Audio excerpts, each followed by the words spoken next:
this year has been really good for games. Even for indie games, from big games. We got MK, so MK dropped amazing campaign, dude. Honestly. Hello, friends, and welcome to another episode of the Black Cloud Collective podcast. I am one of your hosts. I am Scott, aka Neon Demon, and joining me, as always, is Arrow. How are you, my dude? Yeah. Hello, how are you, man? You good? Yeah, I'm good, man. I'm good, thank you. So we did have a bit of a break. It's kind of my fault. Have been a bit unwell. I agree with that. I'm back. I literally had so many topics on the run of show, but like there comes like a cut-off point, doesn't there? And when you're like, oh, it does. That's not worth talking about that now. But as you know, as the industry continues to move on without us, there's always something new to talk about. So Indeed. You may have noticed that the stream's looking a little bit different. So we have come up with a new name for this podcast. So Black Cloud Collective is the name of the website, and we figured, well, why doesn't the podcast have a name? So Sure. we settled with the Casual Difficulty Nightmare podcast, Dungeons. didn't we? Oh, this is awkward. I thought we called it Nightmare Dungeons. Oh, sorry. Casual difficulty is what we call it as. Yes, that is correct. I am just joking. I love the name, by the way. I think that's great. Yeah. Combines two things that we experience life with. I looked at it. Well, how it came, because when me and you started doing this, I proposed the idea of, because we do ATF as well, but this one was designed to be more casual, wasn't it? Just two guys just chatting, and I kind of went with that. And I'll be honest with you, I just went to Google just casual gaming, and then I thought, oh, hold on, casual difficulty, and that's kind of where it came from, really. And that was like my first choice. So I did see it, and I was like, I like it. It's kind of like an oxymoron. Casual difficulty. Because when you're playing games on like extreme. By the way, do you what difficulty level do you play games on? So as a rule, it is casual, but it also depends on the game. If we're playing a new Gears of War or a new Halo, hardest difficulty. Like, no question, because some games have to be played on the hardest difficulty. So, we played Gears of War 3 on Veteran at some point, didn't we? So there's always, like, I played Halo Infinite straight away on Legendary. So it depends on the game. So strategies like, XCOM and whatever, they go on easy. I ain't smart enough to figure that shit out. It's just not happening. Well, isn't that the whole point, though? Like, to test yourself in the battle of wits. Yeah, but like with those games, you get so far and you realise I'm just not smart enough for this, and like you turn the difficulty down. It's just like, man, I'm actually not that clever at that though. No, from someone who only started playing strategy games since XCOM 2, like that's what got me into the genre. And heck, I can't even play that. Well, I'm bloody normal. I just get absolutely decimated. So this is the reason why I don't even be doing like all of those challenge runs of like no damage runs, no hit runs. I'm just like Iron Man run. I wanna have fun, man. This doesn't seem fun. But big ups to those people that do it though. I'm just like, mate, no. Yeah. I understand the challenge. I understand, like, we both play like Souls games, like, so we both understand what it's like to overcome a certain challenge. But when you watch people stream themselves doing a no-death run of the entire Dark Souls franchise, I'm like, how? Like, why would you do that to yourself? It's like, how? It's like, that is one. But also, like, I would. But the thing is that they don't show you that they actually die, like, because they die a lot, and then the run, because they usually do like a no-hit run for the entire playthrough. So if they die, they start again. Yeah. Which is, first of all, that is already punishment. I feel that's the way to punish people. Go play Dark Souls, and anytime you die, start from the beginning. Because like that. Yeah. So, but it's just, I don't know, man. It's some people are just gnarly. Some people, like, they're just too good at the game. I mean, who was Elden Ring? that guy who would join people and help them with Millennia fights. Let me Oh yeah, solo her. let me solo her. Yeah. Like Mm-hmm. that guy has beaten Millennia over 1,000 times. And like majority, I'm sure majority of those are without getting hit. Like that kind of talent is undisputable. But I don't have the patience for it, man. I just took like this year especially. Like I need to be finishing a game and then playing the next thing before I get too far behind, and ultimately get 100%. it spoiled. 100%. So 100%. with the year that it's been, like the one thing that I thought was like this the game awards. I mean, we've just had the joystick awards. I think it's in 2 weeks' They should time. rename. You should rename that to BG Awards, BG3 Awards, because he's swept Oh my god, everything. you're right. I so He the swept the everything. the joystick awards was set in London this year, and I was watching. I never watched it. I never normally watch these things. Um, Same. but usually because it's on at stupid times. But I saw some after photos of the joysticks, and I saw Sven, who's head of the studio at Larian, and he had his arm full. I was like, you know what? If anyone deserved any of these It's you, mate. awards, it's that team, it's that man, it's that team, it's that franchise. Holy shit! But even still, what a year for video games. That's Um, true. so I'm going to skip ahead of the run of show a little bit to what we had planned. But we'll get to it. But I thought, why don't we just talk about what games we've played this year already? We'll start with you.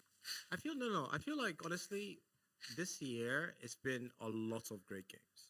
Um, and couple that with games that also came out onto the PC with the whole like PlayStation opening up their catalogs Yeah, onto the PC universe. So like for example, God of War, I didn't have access to that game, but I got access to it this year, and it's good. it's really good. Of course, I knew it was going to be good, but I did not like. I've been so used to playing certain because I was playing a lot of indie games up until that point. Mm, I realized, man, this is what a AAA game feels and plays. It's just mm, okay. But other than that, we had some like this year has been really good for games, even for yeah. indie games, for big games. When we got MK, so MK dropped amazing campaign, dude. Honestly, that Oh, campaign we haven't actually is spoken about that campaign yet, have we? no, we haven't. And this is funny because on it, like with most fighting games, Yeah, I skip the campaign. Like some people do with Call of Duty, they never play the campaign. They just jump right into multiplayer. That is me. that is Fighting games, I skip the crazy to me. campaign. Crazy. I know. I realized that I've been making an error for the longest time. But like when you back in those days of Super Nintendo, Street Fighter, you play single player. There's not really much of a story. Of course, there's like some context of like, all right, I'm a fighter on a quest to become the best fighter. I meet my boy, you know, M Bison in the end. He's chatting all this shit. I slap him one time. He stopped chatting those shits. So that's literally like the context. Mm. And then in MK came out with more and more lore, but I already had that embedded in me of like just jumping straight into multiplayer. And let me tell you, MK1 campaign was fantabulous. Oh, It it was was. because I was It playing on was. stream, right? Yeah. No, go on, go on. I was gonna say I was No, playing I on stream, was. and Yeah. it's just a bunch of people watching it, and it was like a movie, and it was just great. Yeah, That's what I love. I mean, that's what I love about Mortal Kombat. Since because they started doing that in Mortal Kombat 9. It's like you're watching a film, but when they fight, that's when you engage with the game. yeah, Now, yeah, yeah. what one thing that I love about MK1, I suppose no, I'd say about Mortal Kombat in general is that the fights were always like, oh, you stepped on my foot, let's fight, kind of thing. Some of them are really silly, but like this story of Mortal Kombat 1, because it does kind of continue from You stepped on Mortal my foot. Kombat Let's 11. fight. That's an extreme example, but you know what I mean. Okay.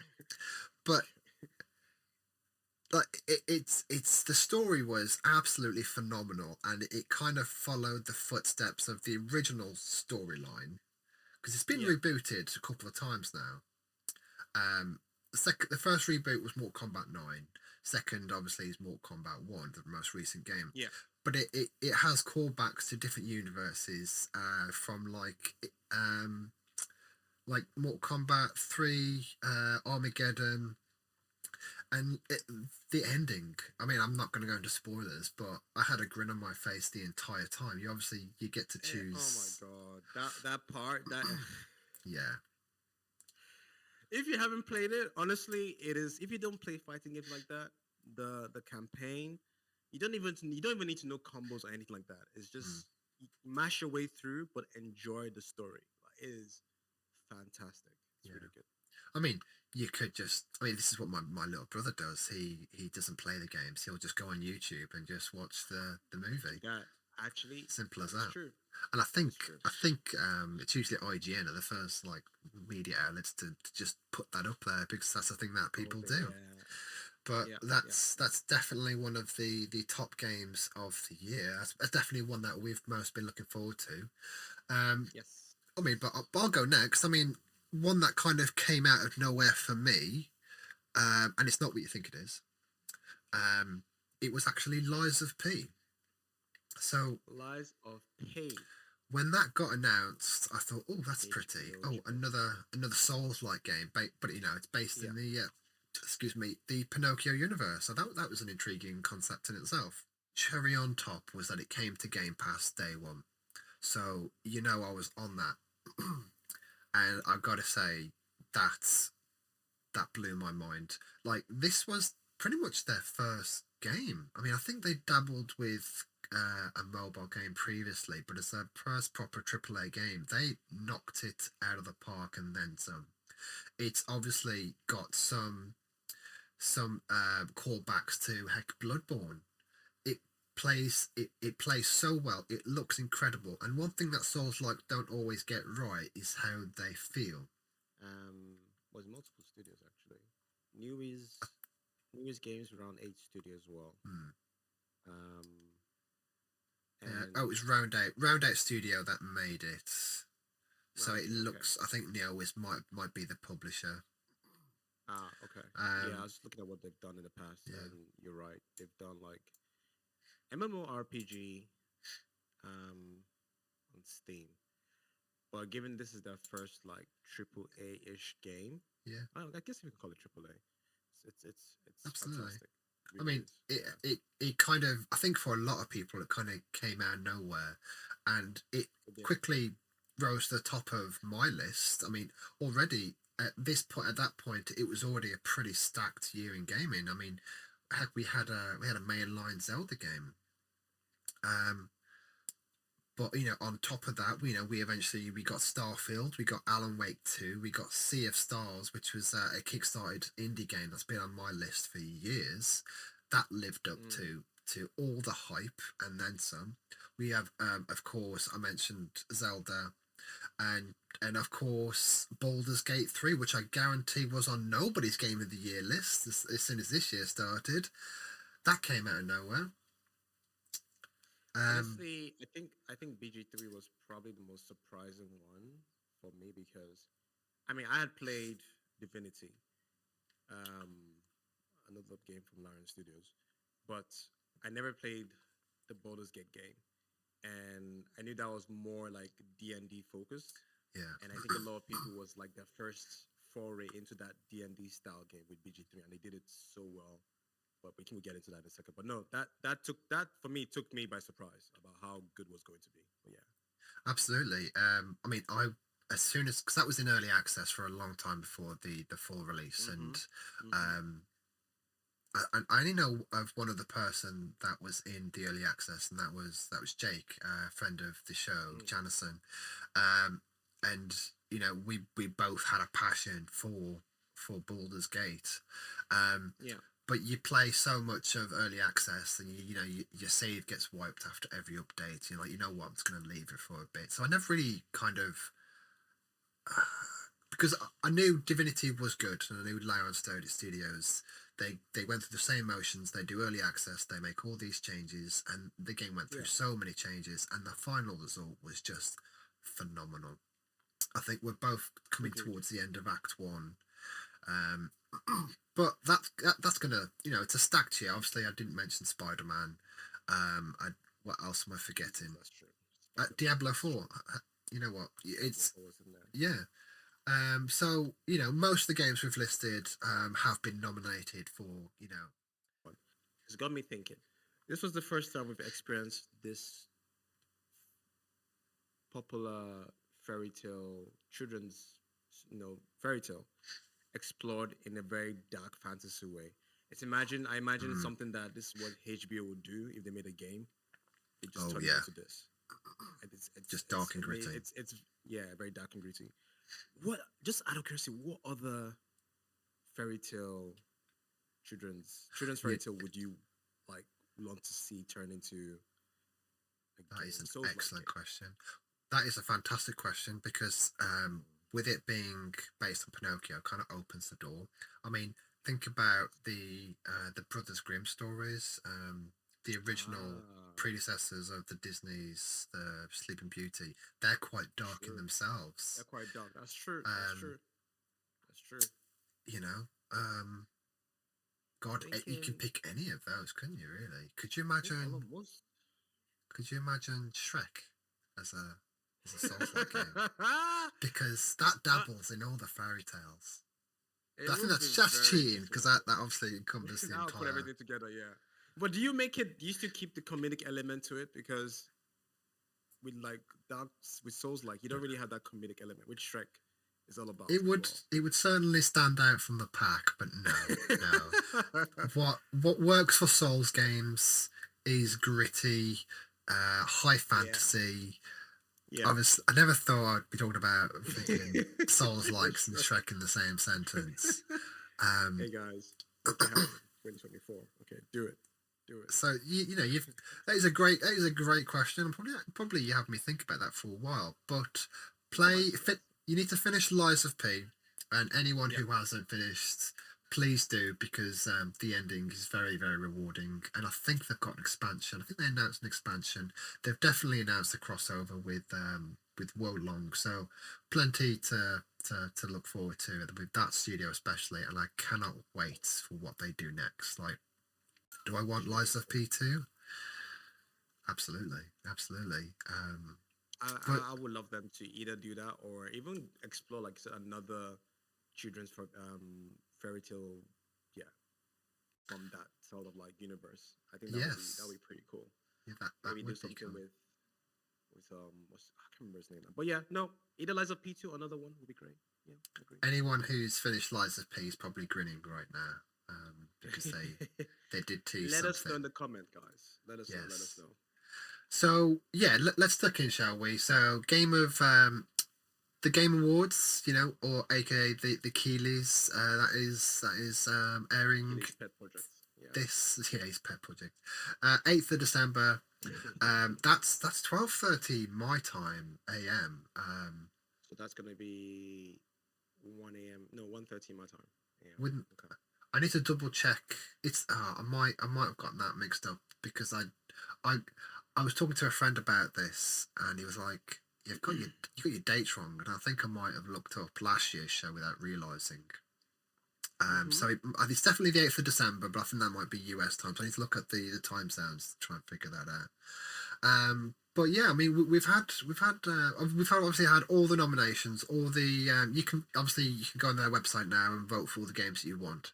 But I wanted to talk about a few of the categories because some of them are quite interesting. Now, tell me, how do you Femi feel about the Game Awards specifically? Is it because you don't typically watch them, do you? Is there a reason for that? Or you just not interested? Yeah, I don't watch them live because the time is ridiculous. I'm like, I don't want to unless it's on like 1:30 a.m. It's on a wait. It's on a Friday. Yeah, it's on a Friday this year. Okay, and then I will probably watch that then.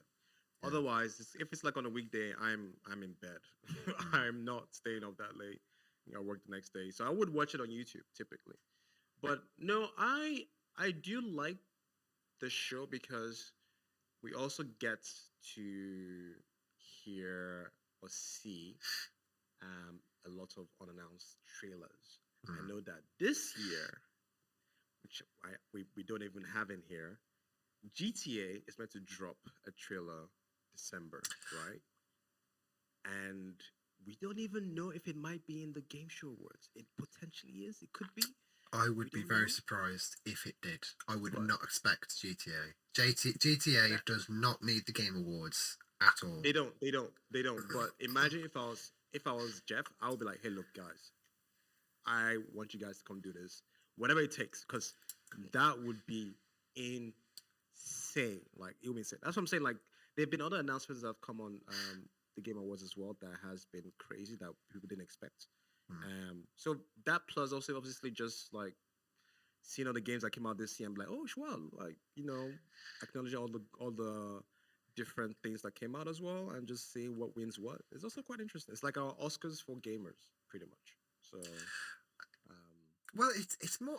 I would not compare it to the Oscars. Personally, no, I, you I, wouldn't?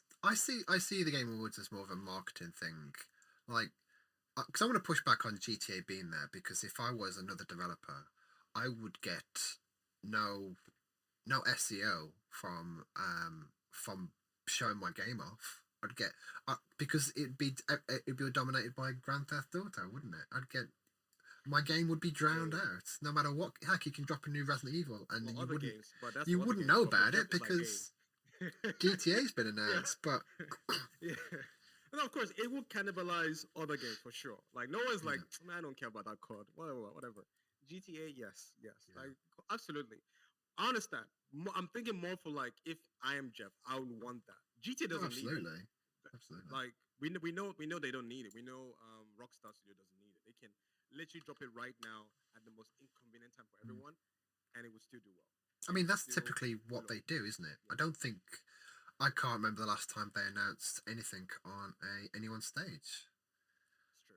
That's true. That's a good point. Yeah, But yeah, so I know, but yeah. I'm actually very. I think with this, I think with this year, given the games that are out, and to see what's gonna win what, I'm actually very excited. Yeah. Honestly. So let's run down what's been announced then, shall we? So what games have been nominated? So I'm going to cherry pick from some of the awards. So um, where should we start? Um, Most anticipated game. We'll start from the bottom. We'll work our way up to game of the year. Okay. Uh, Final Fantasy VII Rebirth, Hades 2, Like a Dragon, Infinite Wealth, Star Wars Outlaws, and Tekken 8. Not a bad list, I'd say. That is not a bad list at all. What are you thinking? So I love my Tekken. I do love my Tekken. It doesn't really come as close as Mortal Kombat, but out of that list, I've never really been a Final Fantasy guy. I'll be honest. And I never really played the original 7 to be excited, and I never actually finished the remake, which I think I kind of ruined for myself because I was watching Jake play it. Okay. And oh well, I know what happens, but I just kept watching it anyway. But Hades, Like a Hades 2, Dragon, great. yeah. I'm just trying to think. Like, can you? Is there anything on there? Wait, is there anything that you can think of that is on that list? Star Wars. Star Wars Outlaws. I don't. I'm very distrustful of Ubisoft with their first initial trailers because they are quite deceiving. They're quite. Yeah, I do like my Star Wars, but it's also Ubisoft and massive entertainment. So it's for me that's a wait and see kind of game. But I think for me, honestly, there isn't anything here. I know this is gonna be very. I'm about to join you on the same group. hmm, For me, there isn't anything here that's like, oh my fucking god, yes. Now, someone else would be saying that because they've seen Final Fantasy VII Rebirth on there. They're like, oh my god, that's it, done. They don't really need to see anything else. hmm. Because for me, I haven't really. I mean, I know about the game, but I haven't played it, so I'm not that like, oh my god, yes. Now, if it was, let's say, Prince of Persia, a new one, a new one, I know there's a new one coming out, but a new one. Let's say they didn't announce that one and it was on there, I'd have been like, yes, that is all God of War, or just yeah. Technically, it would have to be a new one because they announced a remake, which has been shelved. Then they've got a side-scrolling one, which is coming out next Persia? year, Prince of Persia. Oh yeah. That is true. But Um, I like where your head's at with that one. yeah. So I would say out of that, I'd probably go with. I haven't played the Yakuza series, the Like a Dragon one, so I'm not really that into it. I know it has a massive cult following as well. Yeah. Um, and apparently the community is super nice. Apparently. Oh, mate, I've Community is so super nice. studio. Who is it? It's RGG, I think it's the studio. Oh yeah, it says it right here. They've just been porting all those games to Game Pass. You've literally got no excuse. I have started playing, what's it called? Like Dragon Gaiden, which is set in what I think might be the Edo period, and so far it's quite charming. But yeah, I mean, I'm hearing a lot of love for this franchise as a whole, and like it's on Game Pass. You've got no excuse. And Infinite Wealth is apparently, because I think there's a demo for it after you finish Gaiden. I'm not sure on the details, but I'm not surprised to see that on the list at all. What I am surprised is that Wolverine game is not on there, because that's very Wow, much that's high on true. my most anticipated list. That's true. Either way, that's a damn Even good list. even it is it's a solid list. It's a solid list. It's not. I'm not like dramatically, clutch my pearls or in gasp of air of like one of these games. I'm like, that's a solid lineup. That's a starting lineup right there. Yeah, So yeah, Vampire Masquerade is not on here. trying to think what that is. That got delayed a few times. Bloodlines too. Yeah, I know it did, Ah. but I would have thought it would have been here as I well. thing is that if you know what that game is, you're probably getting on a bit, and with the amount of delays that game's had, I think it's kind of taken the air out of the room with people's excitement, because I think it changed developers a few times. It has gone through. It's been passed around like. Yeah. Finish that sentence. But yes. Solid list. Yeah. I would say Tekken 8, Star Wars Out of Curiosity, and Hades 2 because Hades 1 was great. I never could finish that game. Never could. Yeah, I still love Yeah. it. I still love it. So let's move on then. We've got blah blah blah. Best multiplayer game. Oh no, that's a great idea. No, you go. No, I was gonna take the same one. Best Yeah. player Okay. as well. This was presented by Discord. Oh, okay, Discord. I think they must have Makes just sense. sponsored it. Yeah, it's all about connecting, right? Makes sense. So we got Baldur's Gate 3, Diablo 4, Party Animals, Street Fighter 6, and Super Mario Bros. Wonder. I don't know what that one is. You don't know what the Super Mario game? Wonder. Yeah, is that the? It's That's the not the ba- RPG. No, it's RPG dropped this week. Wonder dropped Okay. a couple of weeks ago. It's the trailer you've seen with the elephant. The elephant Mario. There is. You can tell that neither of us are big on Nintendo. He said it's the one that it's the one that came with the elephant. I'm like, You seriously haven't seen the advert for that? It's everywhere. Probably- You can't turn on probably YouTube have. or TV without seeing that bloody oh, advert. I use YouTube Premium and I don't Ah. watch TV. So Even still, like browsing Twitter, Reddit, it's all over the place. yeah, there's Which, an algorithm that I do. yeah, I mean, I'm not surprised to see Super Mario on there. That is best multiplayer. I'm surprised Mortal Kombat's not on there. If I'm honest. That is true. Wait, that's a and there's no COD game.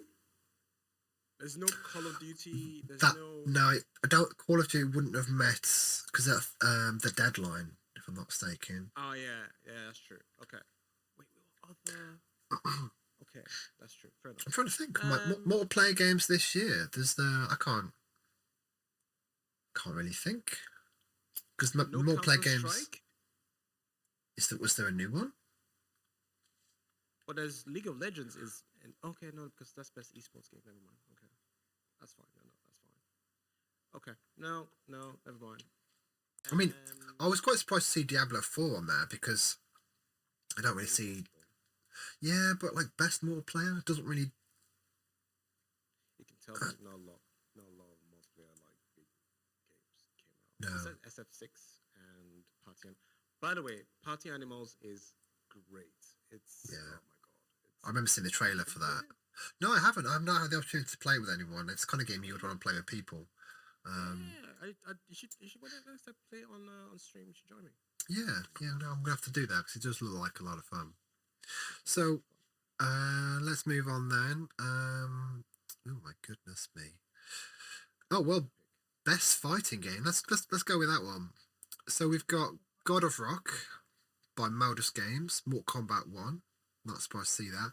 Nickelodeon All Stars Brawl 2. That's by Gamesmill. Gamesmill, what do I know that developer?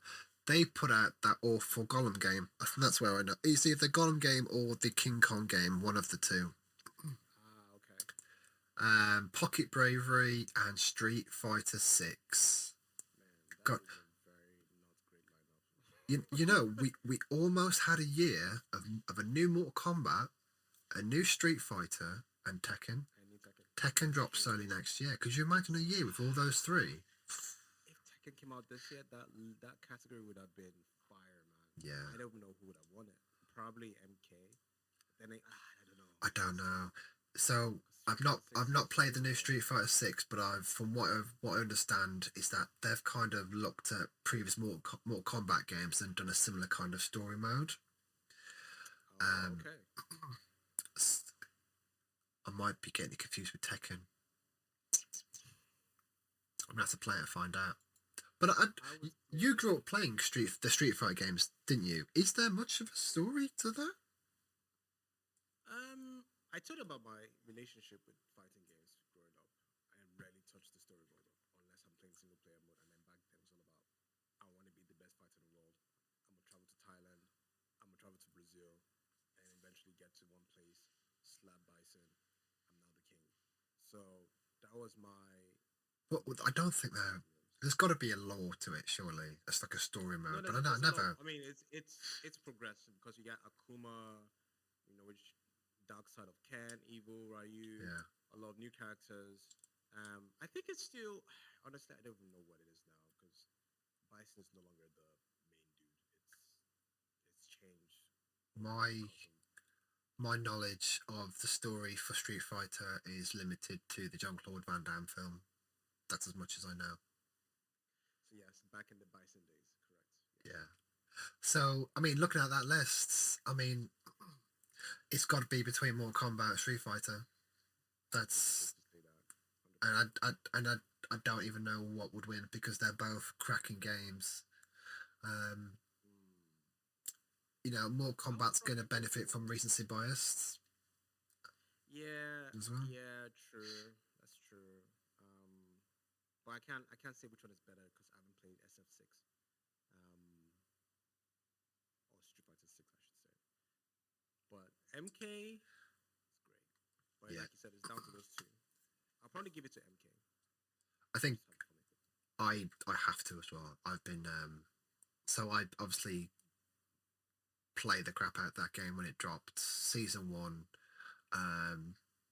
Overall, it was a decent experience, bit repetitive, but I'm literally as of today actually I finished season two, and I'm because I think each season's only about a month long, which is great really.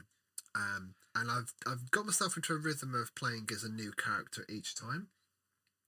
So I've gravitated towards Havoc this time around, which I haven't played Havoc since Mortal Kombat. Mortal Kombat Deception. That's what got me back into Mortal Kombat since playing it as a kid. And I loved Havoc because he was just pure chaos. And he plays really good, I man. don't know.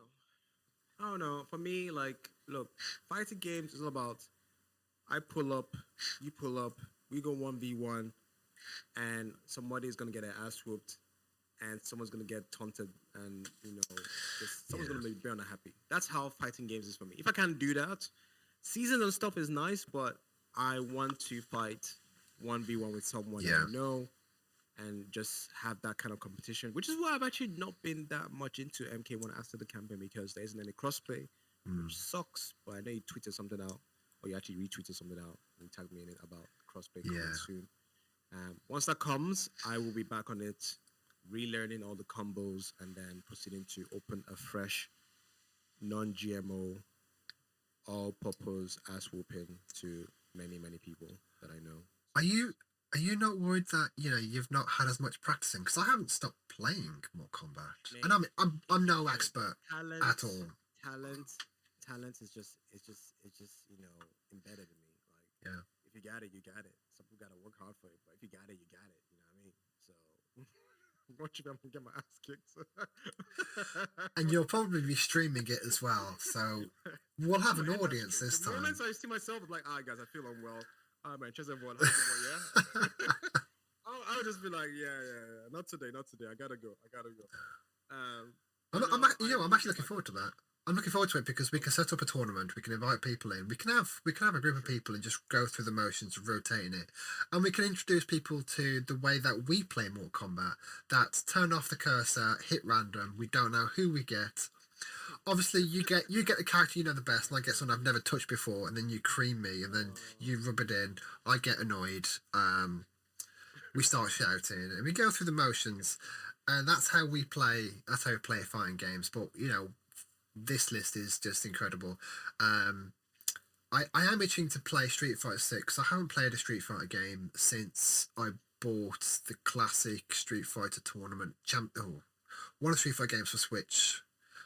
Because I've not really played any of the most recent ones. So yeah, do you want to pick another category? Yes. I will go for. I have two in my mind, but I think I'm going for.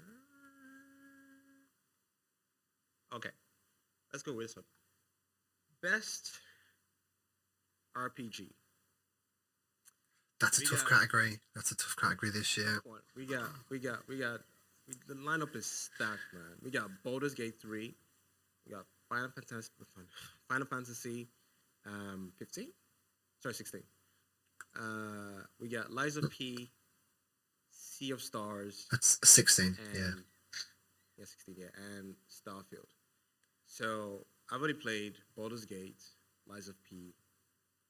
That's it. But I know the rest. You played all of them, I think. I have played all of those. Well, I played the demo for 16. I don't understand why that's there though, because it's not an RPG. The game director is the guy who behind Devil May Cry. It plays like Devil May Cry. There's no RPG elements in there, so I don't understand why that's there. Really? Yeah, really. Have you not? You wouldn't be able to play the demo, would you? But yeah, it literally plays like Devil May Cry. That's because that's the game designer behind it. That's kind of his vision for the game.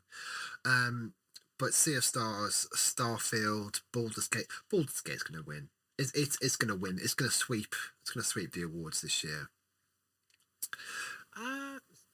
Yeah. I was just trying to look up the definition of RPG again.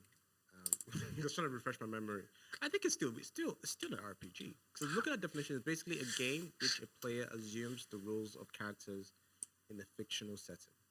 So players take responsibility for acting out these roles within a narrative, either through literal acting or through a process of structured decision making regarding the character's development. Yeah, there's no decision making in Final Fantasy. When I think of RPG, I think of you make decisions. You've got stats. You're constantly improving. There's no stats. There's no like upgrading or anything like that. No, I think there's just spells. I mean, I've not played it. I don't know. It felt weird to me that game was there. But regardless, even if that wasn't there, it would be replaced with many RPGs. Starfield absolutely deserves to be there because I've not finished Baldur's Gate 3. Finished Lies of P, absolute phenomenal game, and I'm it's a bit sad really that that game is on more of these lists because that absolutely deserves recognition because No, Lies of P. Lies of Oh, Lies of P. P. Okay, sorry. Yeah. But you know, you could say the same for Sea of Stars because I recently finished that. That was a Game Pass game day one, and I finished that. You know, it took me 27 hours to beat Sea of Stars. It's a long game. There was a few times in that game when I was like, oh, I must be towards the end, and then the game opens up, and I'm like, oh, okay, well, maybe not. Absolutely phenomenal game, absolutely incredible. It's probably it was such a powerful experience, and with the art style, the story alone, um, very special game. I would recommend you play it. Anyone play it. I'm like, if it leaves Game Pass, I'm buying it. It's probably going to be one of those games that will stay on my hard drive because it's so good, man, and it plays incredibly well. It's got this rhythm to. I don't know. Have you seen any of the gameplay? No, I had it downloaded, but I didn't actually play it. No. So it's a turn-based game, but it's got this rhythm in like the powers you use. So Yeah. there's this chick that can throw moon boomerangs, but you've got this system where if you press a button at a certain time, you can continuously bounce that moon off different enemies. So it's got a rhythm to it, and that's what keeps the game fresh throughout well the entire game really. Yeah. So I'm glad to see at least one indie game on here. Um, Starfield, you've not played it, have you? No, I don't know. Like, I think it's more of just my motivation to jump into that game, which at the moment isn't necessarily there. It might eventually, but for right now, I think I'm just hearing about people's experiences has been enough for me so far. So yeah. Well, I feel like Bethesda uh, have been unfairly treated with this game. People were clamoring for a new Bethesda game, but then as soon as a Bethesda game arrived, they weren't very tolerant of a Bethesda game. It's like, well, there's no game like Starfield at all out there right now. There's nothing like it. With the level of physics in this game, it's incredible. The amount of worlds they've created, and probably for the first time in Bethesda history, the story's actually really good. Like, it's actually really, really good. The main story is absolutely incredible. It blew my mind. It was a slow burn of a start, and you know what I'm like. I don't think any game you should wait 5 hours for the game to get good.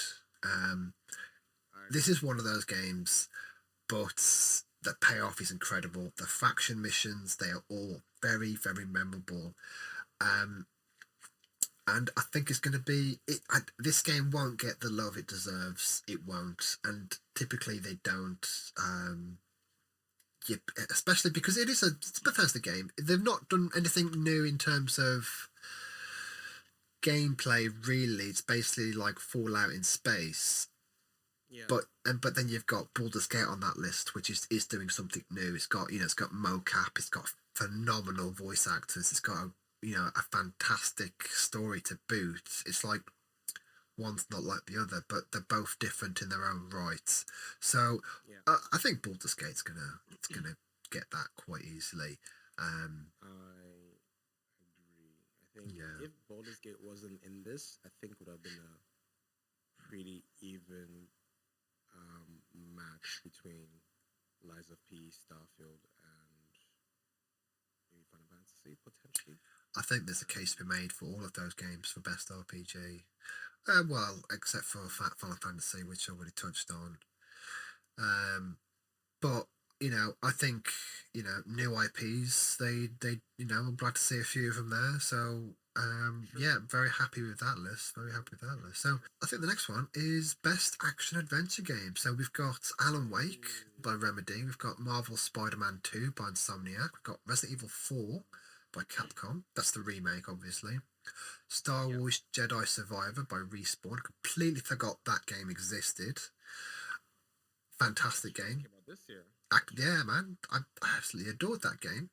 And excuse me, last but not least, Legend of Zelda: Tears of the Kingdom. Oof, man, this is a stacked one though. Okay, so I haven't played Alan Wake 2 yet. I plan on playing that. Have you played it already? Yes, I think I'm about halfway through it. I heard it's really really good. Yes, I did put it down because I did come across a game-breaking bug.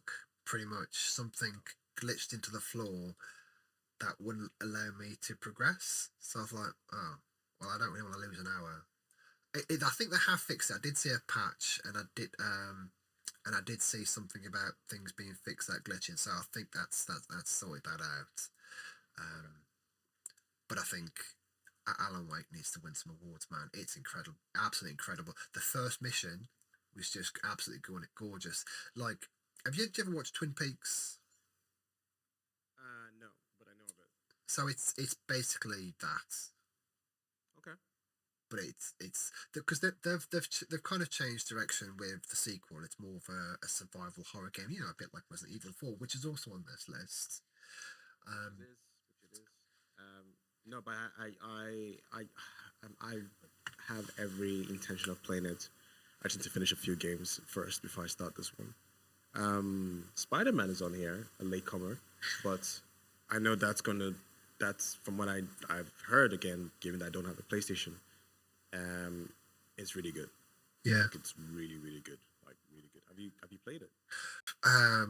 I've put it on hold because I did. I've got so a friend of ours, Reese. He's been playing it. He loves Spider Man. He's crazy for Marvel in general. But he was just sending me videos of the weird bugs he was having, and I'm like, you know, a game called Spider Man shouldn't have that many bugs. And then you can't help but go on Twitter and see, and Reddit, and some of them have been absolutely incredible. There's one which made me laugh. Um, the character glitched and basically you played as a white cube. So there's videos of a white cube swinging around New York City, and nothing game breaking, but like with how busy I am with the games I've already got, I'm like, I'll hold off on that for a bit, at least until they get those bugs in order. Um, I think Final Fantasy 16 should absolutely have been on this list. Um, Hmm. be- Best action adventure game. Yeah, that's true. I think that would have made sense as well. Not that it would have made any difference because I can't see anything beating Zelda on that list. I was gonna say Zelda. I think actually, you know what? RE4 might give it a fair shot. Might give it a fair fight. Honestly, because I know it's a remake, but it's a hell of a remake. It is It's a phenomenal remake. hell of a remake. I haven't finished it yet, but what I've gone through so far, again, it's another grind. Mate, it holds up. Like, as you know, I know. Yeah, I played it. I'm like, I love it. It's really good. So yeah, I think RE4, given its popularity, might give Zelda a fair shot. But I do think Zelda would more Yeah. likely take it on. Which I think you said you preferred this Zelda over the last one that came out. Yeah, so I was on your AAA show, we discussed it, and I was like, because I expected my opinion of Zelda to be quite controversial, because I didn't really think too much of Breath of the Wild. Yeah. I never actually finished it. I bought the season pass. I gave it the old college try, but it just didn't gel with me. The weapons breaking all the time, and it just drove me nuts.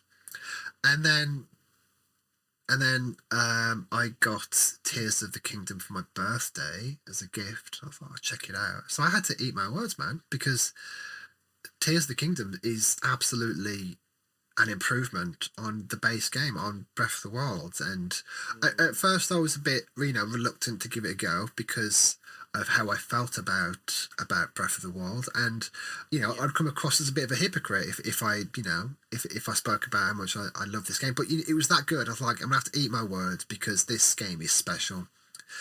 Um, but that list is incredible. Star Wars Jedi Survivor, absolutely incredible. It felt amazing to play. It did launch with a lot of bugs and stability issues, to the point where I had to put it down for like a couple of weeks until a patch. So I think that might be the back of people's mind when it comes to voting for that. Resident Evil 4. So Resident Evil 4 was my first Resident Evil game, and I had that on GameCube back in the day. That might be what 2004, 2003 maybe. And this is a game that I played pretty much every year. And I was very reluctant to see. Well, I say reluctant, but I think I was anxious with how they're gonna do it because it was old enough that it would have benefited from a remake. But mate, they knocked it out of the park. They really did. Yeah, it's fantastic. So you need to finish it. The Ada DLC, I bought that. Phenomenal. That's probably received the most changes. I love me some Ada. As a character, she's just badass. Like, she's just amazing. So, a weird tangent then, related to Resident Evil. So now that they've remade 4, do you think they should go to 5, or do you think they should do one of the spin-offs? Is 5 the one that we played? Yes, with Chris and Shiva. And Shiva, yes. Don't think a lot of people like 5 actually. I wouldn't mind because I think 5 provides that multiplayer element which I did enjoy. Yes, Because it's not common to RE games to have that. So. And it gave it a lot of replayability, didn't it? Because I remember we did a lot of treasure hunting and. We did. Yeah. Absolutely. I actually would love to go through that as a remake. Let's say we play together. I think that'll be a lot of fun. So I'll be totally down for that. I know from a it's more Hollywood blockbuster actiony than a survival horror game, but still fun. Yeah, I think my perspective, because it's not as strong as the other games, but I think that would benefit Capcom by having another go at it. Same with 6. That was probably one of the worst mainline Resident Evil games, but with it having a co-op element, that made it fun. So it could be a second chance to go through it and just fix anything that didn't quite work.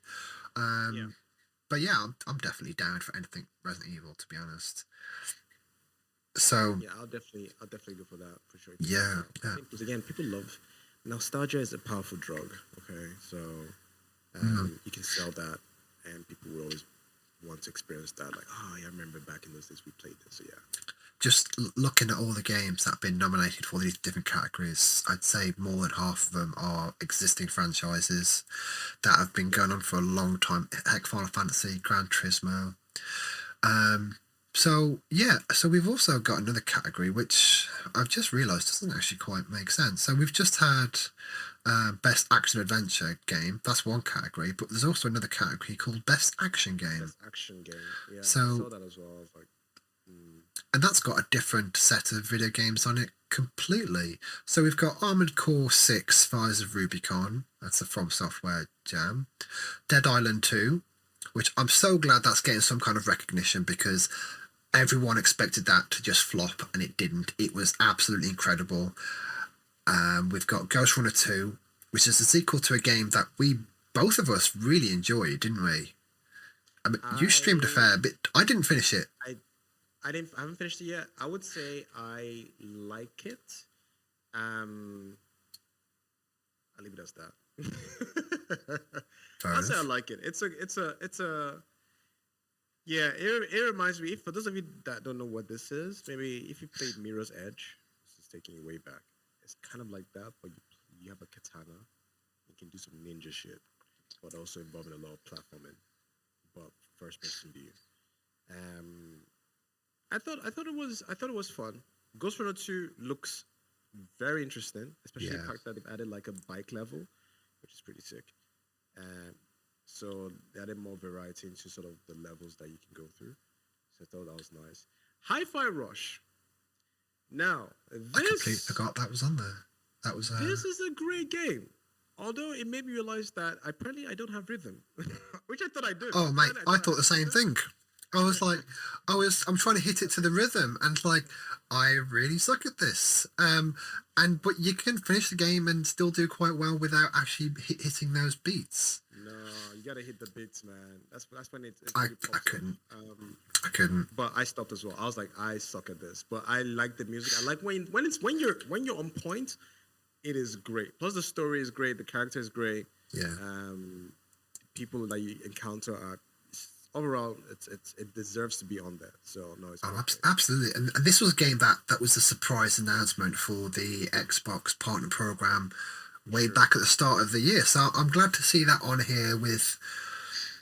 Well, this is by Tango Gameworks, so this is a game that goes against the studio's DNA completely, isn't it? Because they made The Evil Within.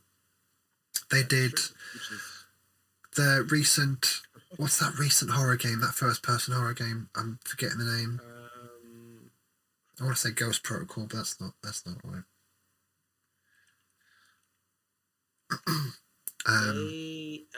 Ghostwire Tokyo. Ghostwire Tokyo, thank you. So, you would not think it's the same developer, but that game's incredible and this game's memorable. So I'm really happy to see that on here. And finally, we got Remnant 2, which I haven't played yet. So it's been on my backlog for quite a while. Remnant 2, honestly, I would like to go through that game again. I mean, I currently have a playthrough, but I was playing with people that have been very generous and kind to sort of, guide me through. But they had already gone through the game like way ahead in the game. They got all the I see. Yeah, everything was. it's So I different, think isn't it? When you're playing with it's someone very who's different, like playing ahead of you. someone like, exactly. It's just very different. So I actually would like to go through that game again, replaying it with someone that hasn't played it at all, just to get a different experience. But it's no, from what I played, I mean, just what they've done to that game, they've improved from the very first one. You have different suits, you have different loadouts, you can switch between loadouts. Like it's a lot they've put into the game, in comparison to the first one. It feels great. It still feels fantastic. So. The first one came as a bit of a surprise for both of us because we bought it. Because I think we were going through a period where there wasn't really much going on, and we played this. And we're like, this feels really good. This feels really, really good. So I was very excited to see this one drop, and it did drop with really good reviews. So it is a game I will get to. I'm glad it's on here because I don't really see it on any of the other categories. So again, like this, I'd be happy if any of these won, to be honest, because they're all deserving to be on there. Right. Well, yeah. Let's see what else we got. I'll leave one of them. I'll leave the other one for you because I know you have a very special topic on that one. Best ongoing game. Reason why I'm picking this one because I've been playing a lot more of Apex. Game is I always Have you really? I've been playing a lot more Apex, man. I think because Overwatch has been treating me nasty, so I'm like, you know what, I need a palate cleanser, and it has been that for me. It's super, super fun. And I always forget how smooth that game runs. Like the mechanics, the flow. It's just you drop in, do your thing, drop out, next game. Easy. No issues. So Apex is on here as one of those ongoing games. Cyberpunk 2077. I know they released the DLC recently as well, which I think a lot of people were hyped about. Actually got me hyped about playing some Cyberpunk as well. Final Fantasy 14? 14, yeah, the MMO, yeah. Which I actually dabbled in. I played a little bit of it when they had this like free weekend, and I realized like there's a lot to this, and I don't want to play this by myself. Oh, It's a game that I feel like you need people to play with. Like I was like, I'm not doing this solo. So, I tried to download the game. It wouldn't let me create an account, so I gave up and I uninstalled it. It was during the period when they just couldn't maintain the servers couldn't hold that many people and they had to stop selling the keys or something. And I was like, well, if I can't create an account, I can't play it, and then I just left it. But it's coming to Xbox next year, I think, so I might check it out then. Yes. I'm actually more inclined to do it then because then it's more optimized for control as well, which is great. So I can just chill and play that. Yeah. Fortnite. Honestly, when I've had to play Fortnite, I played recently this year, and I'm always surprised how like just the gunplay itself, taking away everything else, like the no build mode. It's a really solid game. It's a really, really solid game. there's a lot of things that's they've implemented a lot of skins.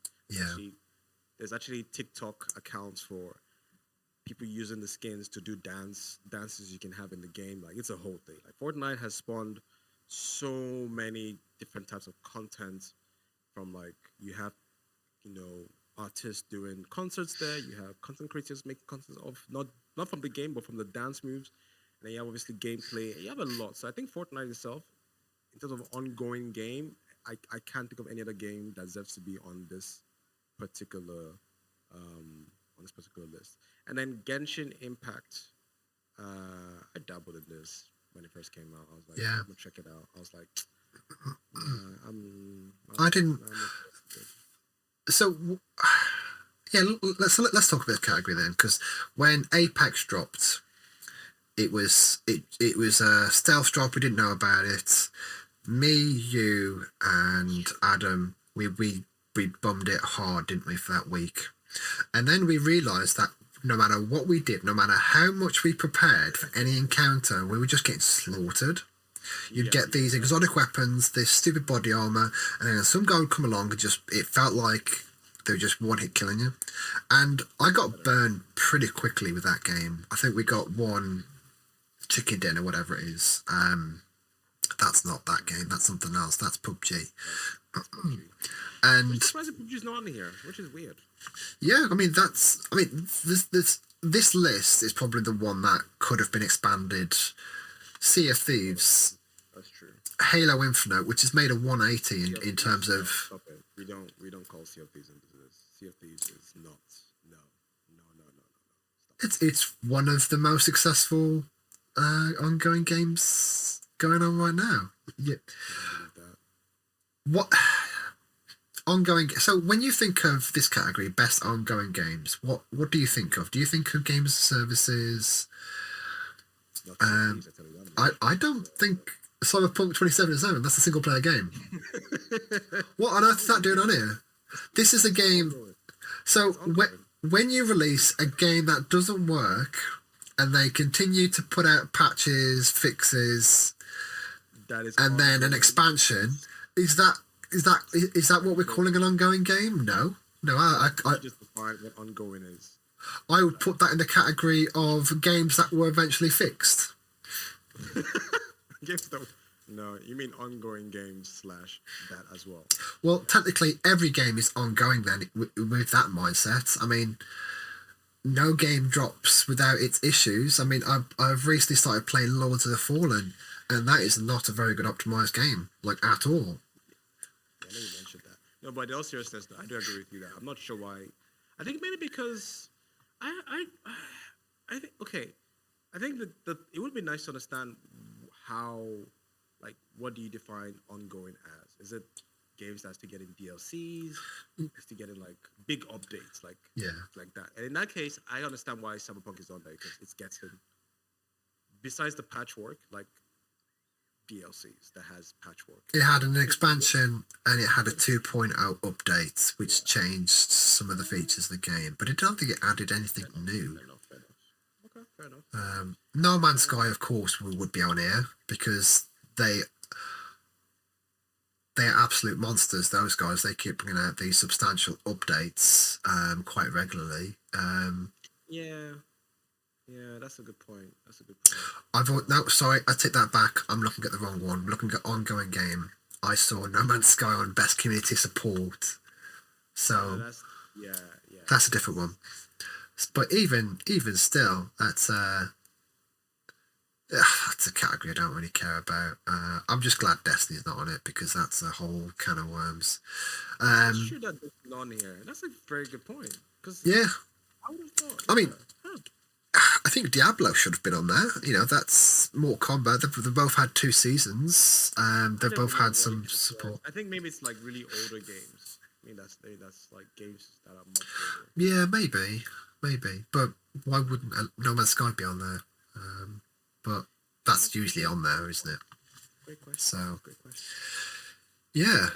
What else we got? So, yeah, let's jump into the best community support. Now, this is a good one because this one's kind of rubbed a lot of people the wrong way. So we've got Baldur's Gate 3, which I'm not surprised is a game that launched into early access, and most of the changes of the game have been direct feedback from people like Jake, by me, who have like offered feedback in terms of, you know, like bugs and whatever. We've got Cyberpunk 2077. Best community support.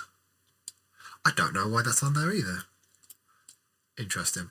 Final Fantasy 14. Again, that makes sense. It's an ongoing game, and they're very active with it within their community. No Man's Sky. That makes sense. So there's one other that doesn't quite make sense.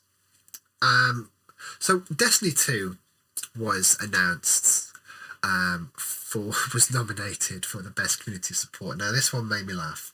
Now anyone who's currently paying attention to what's going on with Bungie, the creators of Destiny 2, if anyone's watched the previous episodes, you know where I stand with Destiny.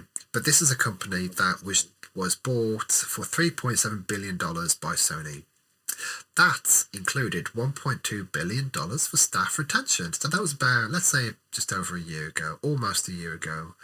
The developer laid off over 100 employees, including some very forward-facing team community managers. The game has the lowest amount of players it's ever had, ever. There's been a lot of low points. There's usually a lull towards the end of a season, but we've come off Lightfall, which is easily the worst expansion they've ever done. This current season is actually pretty good. But the fact of the matter is that morale is so low within the Destiny community, and I still keep tabs on it because it did used to be one of my favourite games. I booted it up a few days ago to see the last cutscene for this season, and I was like, well, I have no motivation to play this game. And before that, I haven't played it in about a month. But this kind of sickened me a little bit, seeing Destiny 2 on here, when you see that a company has laid off that many important people. They fired over 100 employees, and they fired the most recognisable faces on their team. It baffles me. Yeah. Okay. Yeah. Go on. Jump here. I hear everything you're saying. And what I'm about to say is probably going to sound like I'm being an absolute jack and a dick, which I understand. I will take up this role. But in the interest of just the conversation, for this category, they say, like, the points that you made, I hear them. I understand them. A lot of tech companies are doing layoffs as well. Some of this is the year of layoffs, yeah. It is. Some of those companies that you've mentioned are, have layoffs and they have their games nominated in here. That doesn't stop those games from being in there, correct? But it's just the reality of what's happening within the tech industry. Now, saying that, I understand, of course, that and then community support. There's a bit of like, that feels very, especially if the layoffs were done within their, like you said, within their community support, like their community parts of their staff or whatever. But if the argument's being made, are you saying the layoffs is the reason why you wouldn't want to see this game being here, or are you saying what they have done to the game in terms of what they're putting out? How? Because I know there's a lot of issues with Destiny 2 in terms of like the monetization issues, almost paying for like the pay structure and all those things are quite. It's not great. So if that's the argument you're making for it, I understand, and I think that makes a lot of sense, because in that way it feels like they're just saying, you know what, we don't care about you guys, but give us your money at the same time. As opposed to if you're saying that, given that they've had layoffs, you don't see why this game should be in here. No, it's not. No, I wouldn't say it's the layoffs. It's how Bungie have treated their colleagues. So this created a bit of storm online. A lot of it you wouldn't know about because you don't follow Destiny as closely as I do. So as I mentioned, they put aside when Sony bought them. Sony announced they're going to do 12 games as a service games. Yeah. And Bungie would be leading the charge really on how to on advising the other teams how to make games as a service games. Now this is no longer happening in terms of Bungie is not in the good graces that they were a few months ago. That $1.2 billion for staff retention, what's gone? That's been spent. The staff that have been let go, they never got access to that money. Well, that's the question. So Bungie burns through their cash. We know that because they couldn't make Destiny without Activision Blizzard. With the cost of how much it is to run that studio, but since this was announced, the head of the studio of Bungie, after the layoffs, he went on record and said some along the lines of we kept the right ones. That is a horrible thing to say about people that you fired. They fired Salvatore. He's responsible for the amazing soundtrack. He worked on Halo back when Bungie was making Halo games with Marty O'Donnell. The right ones? Yes, what he said. Because it was leaked by someone who was still working there.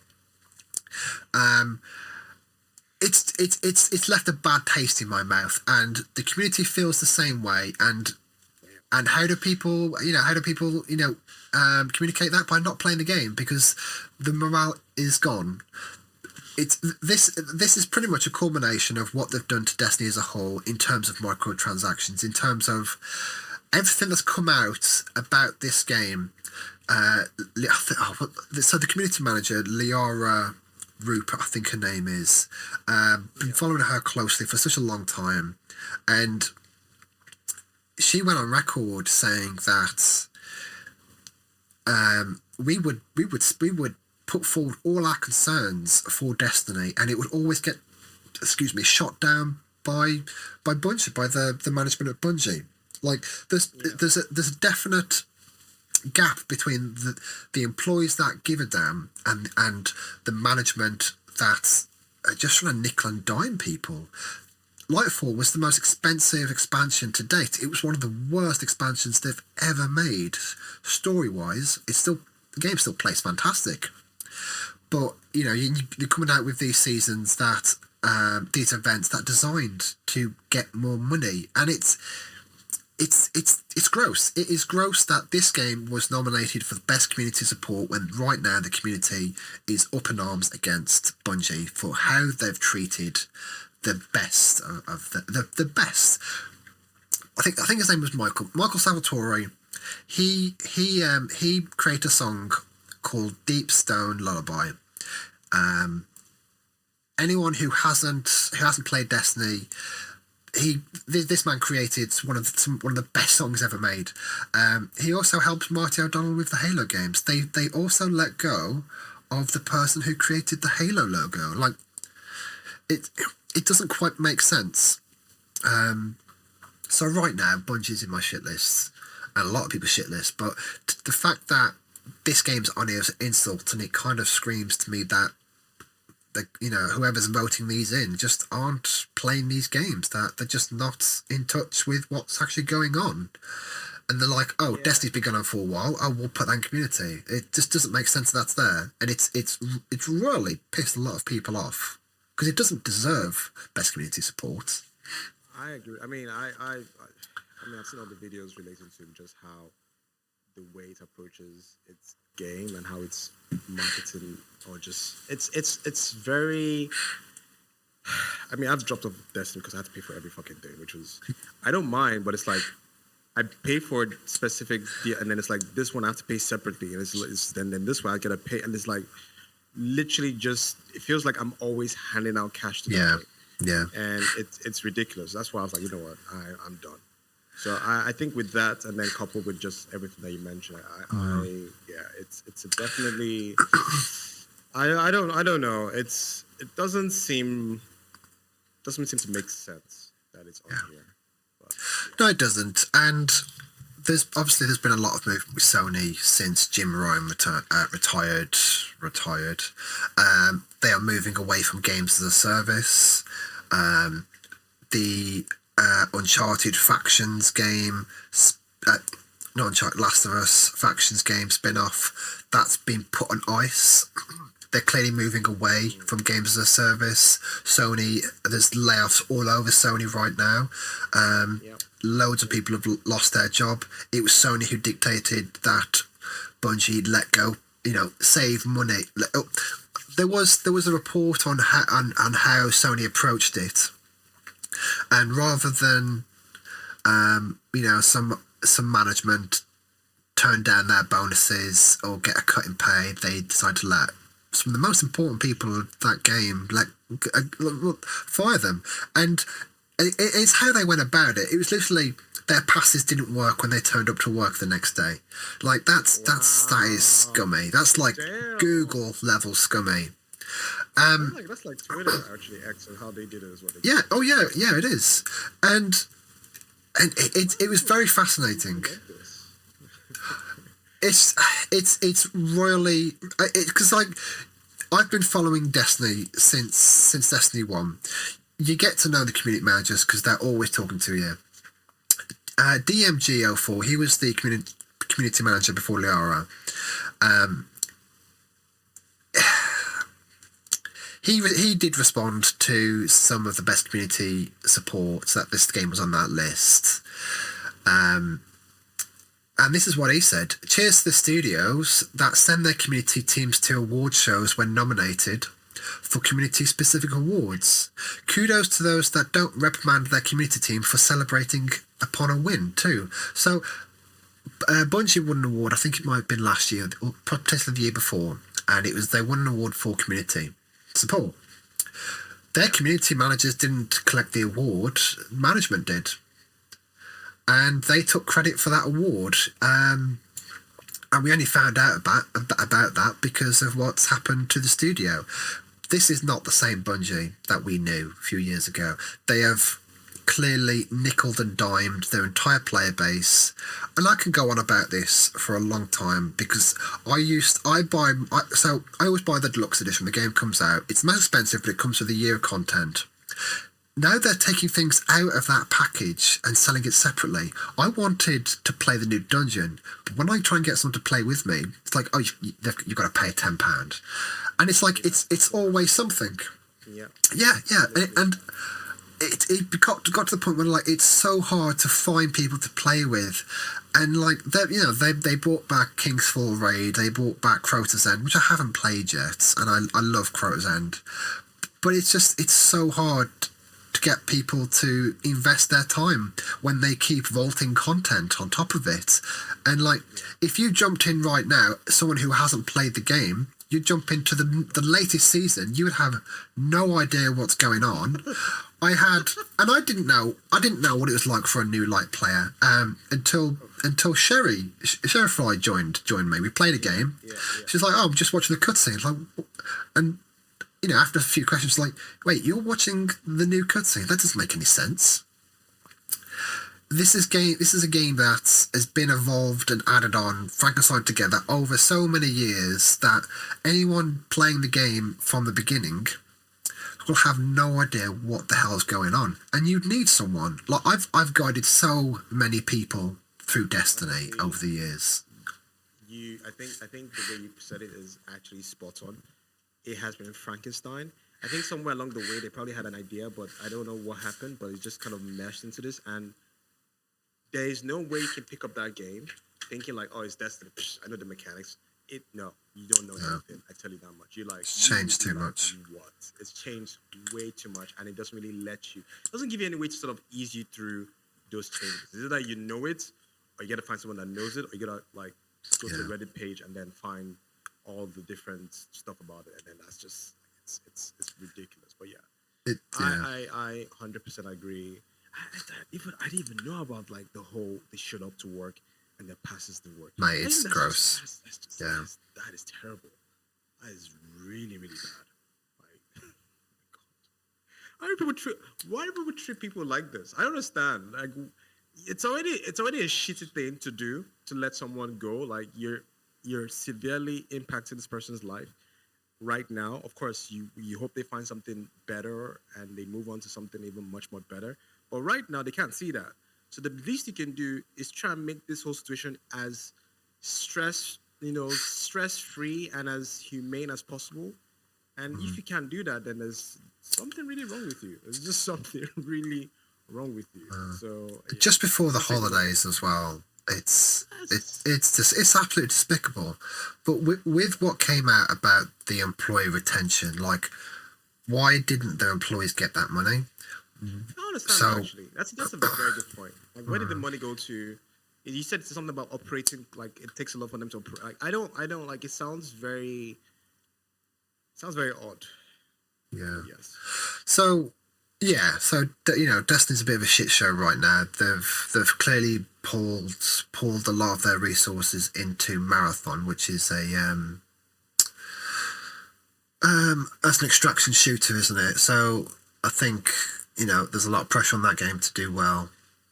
But like right now, Destiny's the cash cow. They should be supporting that game. But I could literally dedicate the entire next hour to talking about Destiny, but I We won't could because it'll oh, we only could, because you drop off and you come back for the big expansions. I never stop playing, and there are so many redeeming qualities with this game, and a lot of people already on the edge because of how they've exploited everyone with these microtransactions. PvP has had no support in years, and it's like this is the game you should be focusing everything on this game, but you're not, and you're ruining it in the balance. So we've got the Final Shape coming out next year. This is the culmination to the Light and Dark saga, which has been going on for 7 years. yeah. Destiny 1, Destiny 2, and all the expansions in between. So that's been delayed as well. That's going to be delayed probably till the end of next year. And there's a lot of pressure on that to be good, because as much as I need to finish this story, I need to see the end, because I have been invested in the story since the very beginning. I mean, I think for you, it makes so much sense for you to see how this plays out. Yeah. Like you said, you've invested a lot of time, money into it. I got off the bus. I came back on the bus. I'm like, yep, no, you know what? I'm good. Yeah. This is my stuff right here. Thank you very much. I'll watch the rest on YouTube, or you tell me what's happening, and that's it. Yeah.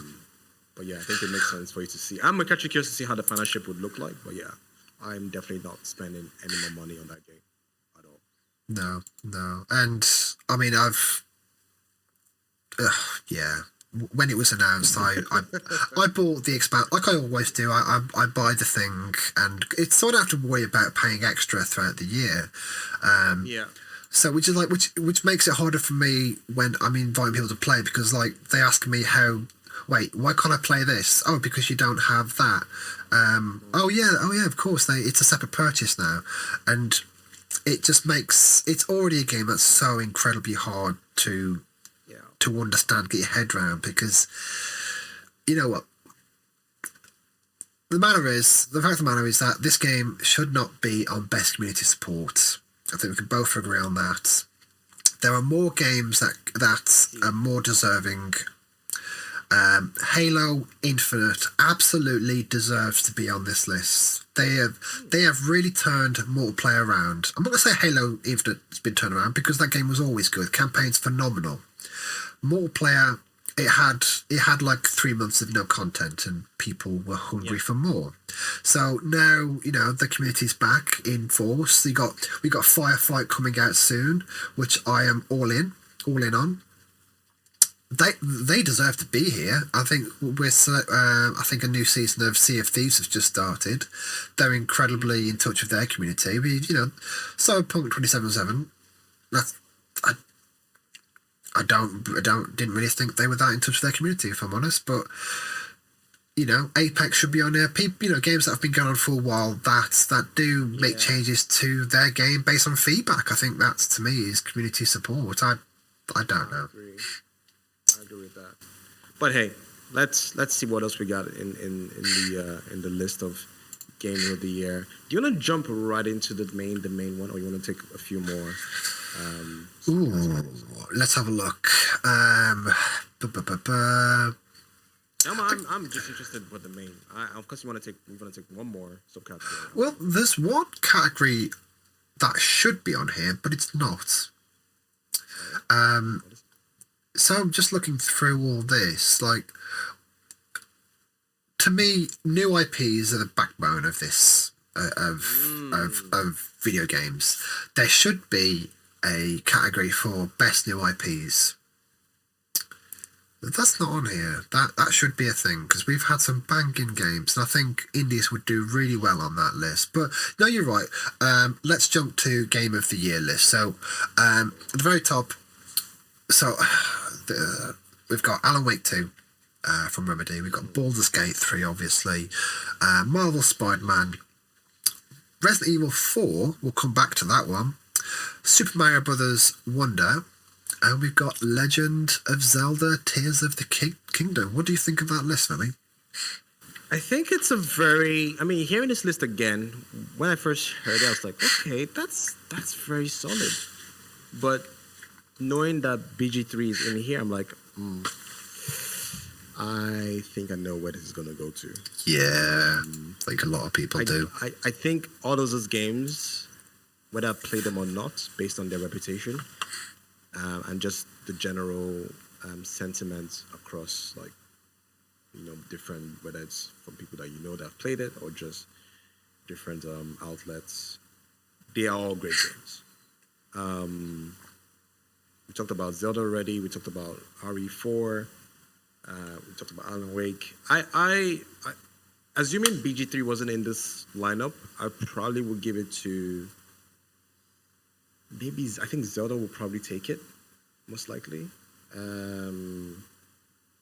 It's interesting that there's a remake in the Game of the Year as well, which I think it's. That's a bit. I don't. Yeah, I mean, Game of the Year. I mean, that's. So we spoke earlier about how I feel about Resident Evil 4. Yeah. I think that is out of place. That's definitely out of place, because with the amount of games we've had this year, incredible games we've had this year, we've also had a lot of new IPs. Start with yourself, RE4. Is that what you're thinking? Hi-Fi Rush would fill that spot. There's no new IPs on that list. It's existing franchises, and I think that's wasted on a year. Liza P would have worked quite well there. That's a good point, actually. I think that's a good point. I think having a remake on there is a slap in the face to all these, because it's getting more and more expensive to make video games, and you come out with a new IP, you're taking a risk, aren't you? I mean, Starfield, True. that was a massive risk for them, and that cost them millions. I mean, they had over 10 million players after a few days, and that's absolutely remarkable. I'm not saying that should be on here, but I think absolutely Hi-Fi Rush should potentially be on here for what that game did, because that had the entire zeitgeist when that game dropped, because it came out of nowhere. It surprised a lot of people. But yeah, I mean, I've not played Super Mario Brothers Wonder. I'll be honest with you, people don't come after me, but I'm not really that big on Super Mario. I haven't been since I was a child. It didn't really stay with me as it does with most people. Yeah, I honestly, I'm of the same boat as well. It's just first of all, there's too many. Honestly, if I'm Super Mario, I'm gonna be like, you guys should just stop using me at this point. Can you guys just stop it? Just leave me alone. Let me retire on a nice farm. Me and Yoshi just chilling. Okay, let me just do that. Okay, because he's in everything. It's just it's crazy.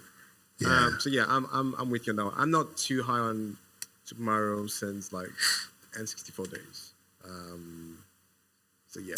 I've only ever finished one Mario game, and that was Super Mario Sunshine for the GameCube. which was probably the hardest game I've ever played in my life. I think they re-released it for Switch, and I was watching Hargit play it, Yeah. and that was a blast. That was a blast from the past. There was a lot of nostalgia for that one. So yeah, absolutely interesting lists. I can't wait till you play Alan Wake, because I think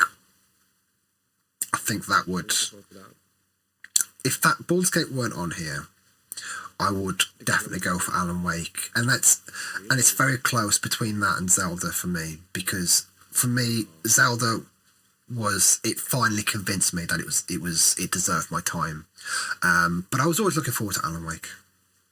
Well, Spider-Man though, I mean Spider-Man equally.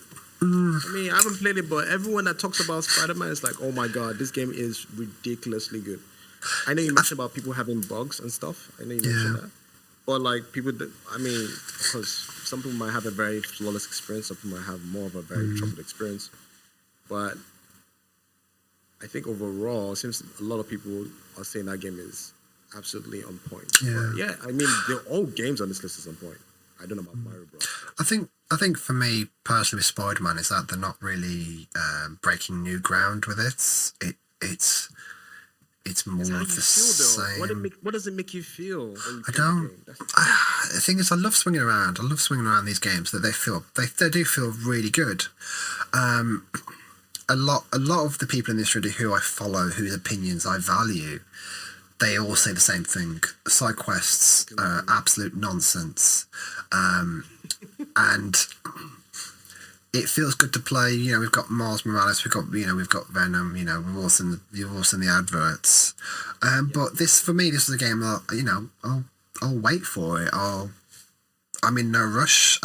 My backlog, mate, it's scary. I haven't finished God of War Ragnarok. That's the top of my backlog for a while. Same.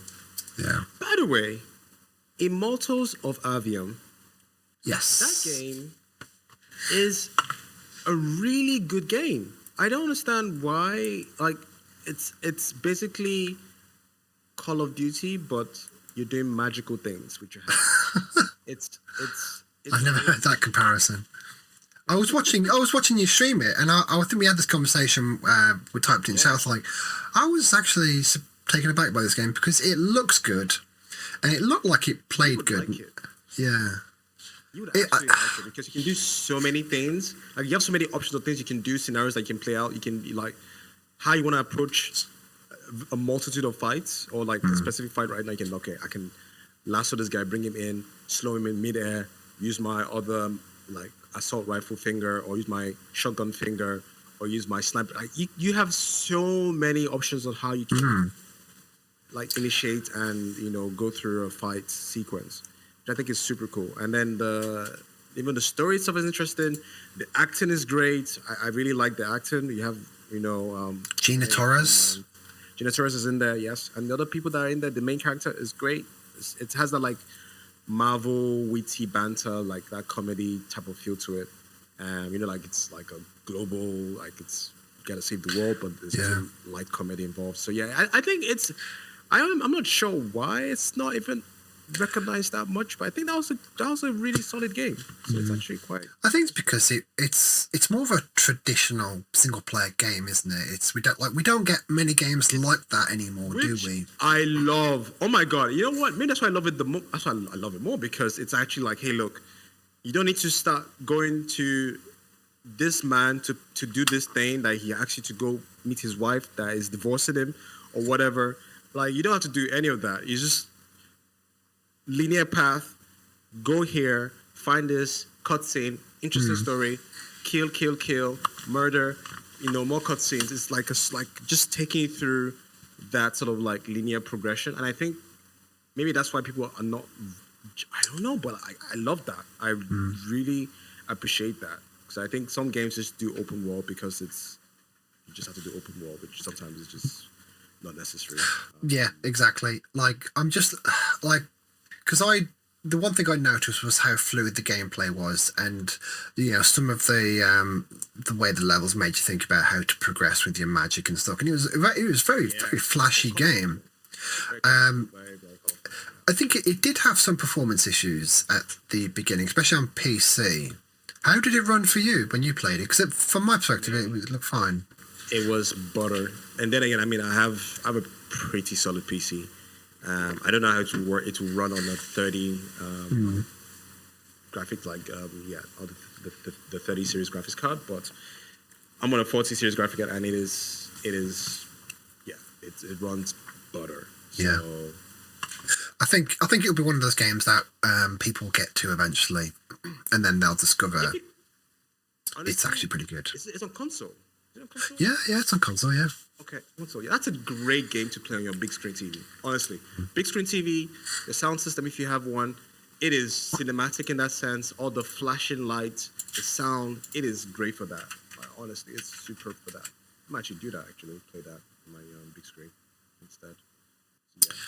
Yeah, I mean, Black Friday coming up. It's heck, it's 50% off right now on Steam.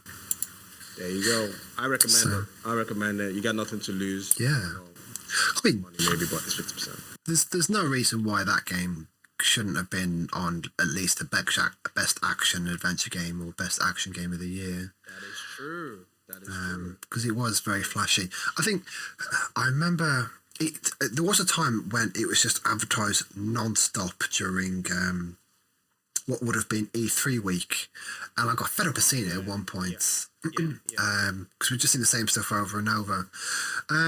So yeah, I mean that's pretty much what was nominated for the year. I'll be honest with you, I don't particularly care for these Game Awards. I don't care about the awards. We'll get into this real quick. So,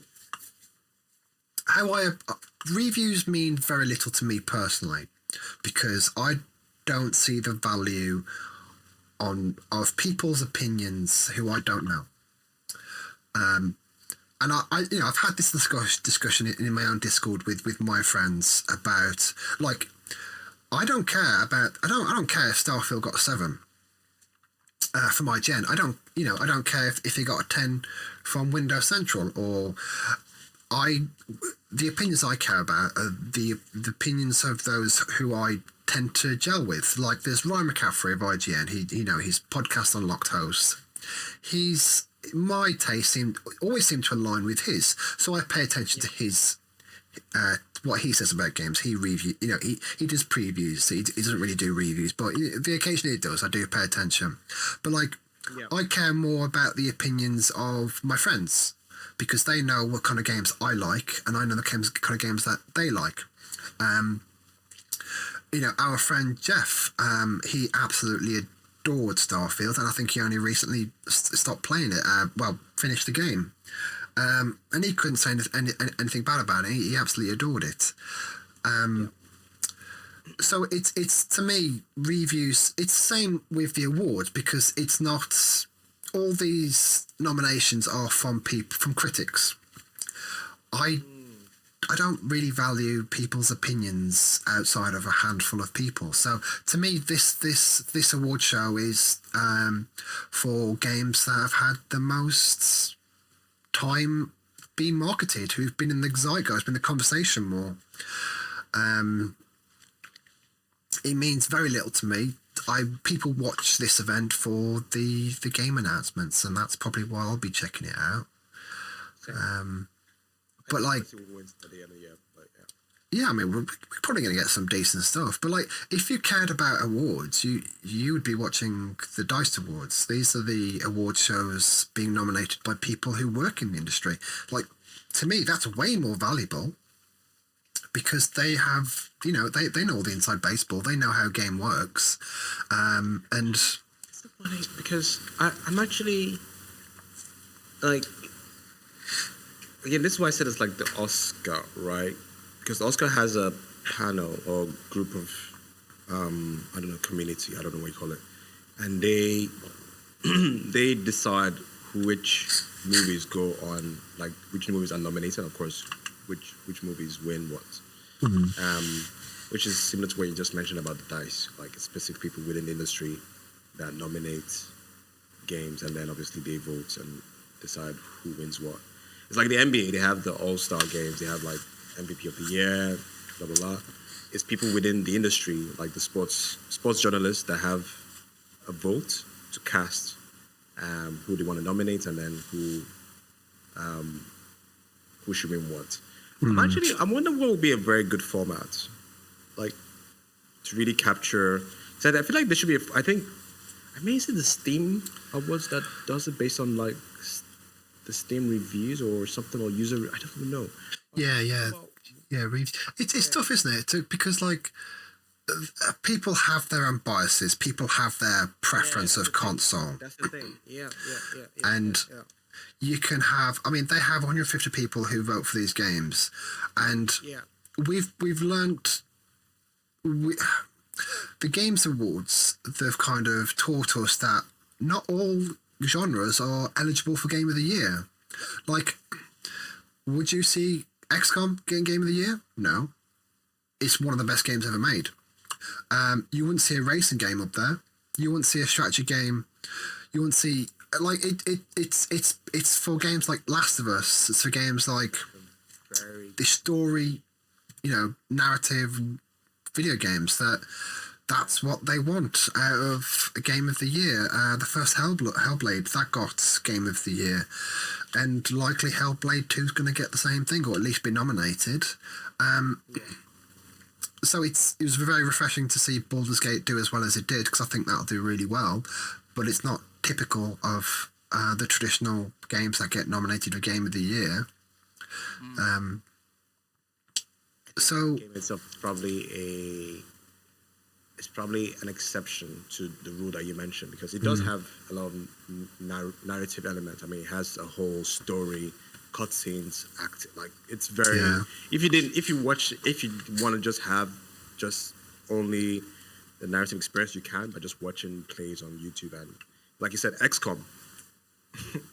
I couldn't tell you what. I know there are aliens invading. And you're forming. So yeah, I think that's a great point that you made about how certain genres don't make it on here. Yeah. And that's the thing, right? If you ask each of those people that you mentioned within the industry how they came up to nominating a game, I can promise you they will all have different criteria. Majority of them will all have different criteria. They will probably be based on their own personal criteria, or based on certain rules that they have, or based on maybe like what they see being popular on different social media, but they wouldn't have I think this goes back to the whole conversation we had about what makes a game 10 out of 10. Like what criteria do all these reviews use to say, okay, this game has met XYZ criteria, which is why we said it's a 10 out of 10. Yeah, because we all have our own standards for what we value as a 10 out of 10. Exactly. Like my favorite game of all time, it changes between KOTOR and Witcher 3. These are very story-driven video games, but like as you mentioned with Baldur's Gate 3, that's a strategy game. It's a game. It's a turn-based video game. Like you don't normally see those nominated.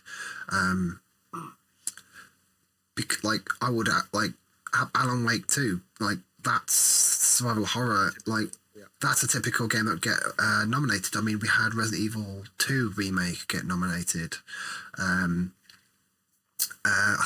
think that might have won. Actually, Super Mario. That's like people love Mario, man. I don't get it, to be honest. But as well, it's also. I mean, the narrative is not really super. You don't play. I mean, I don't know what you play Mario for, and now I mean.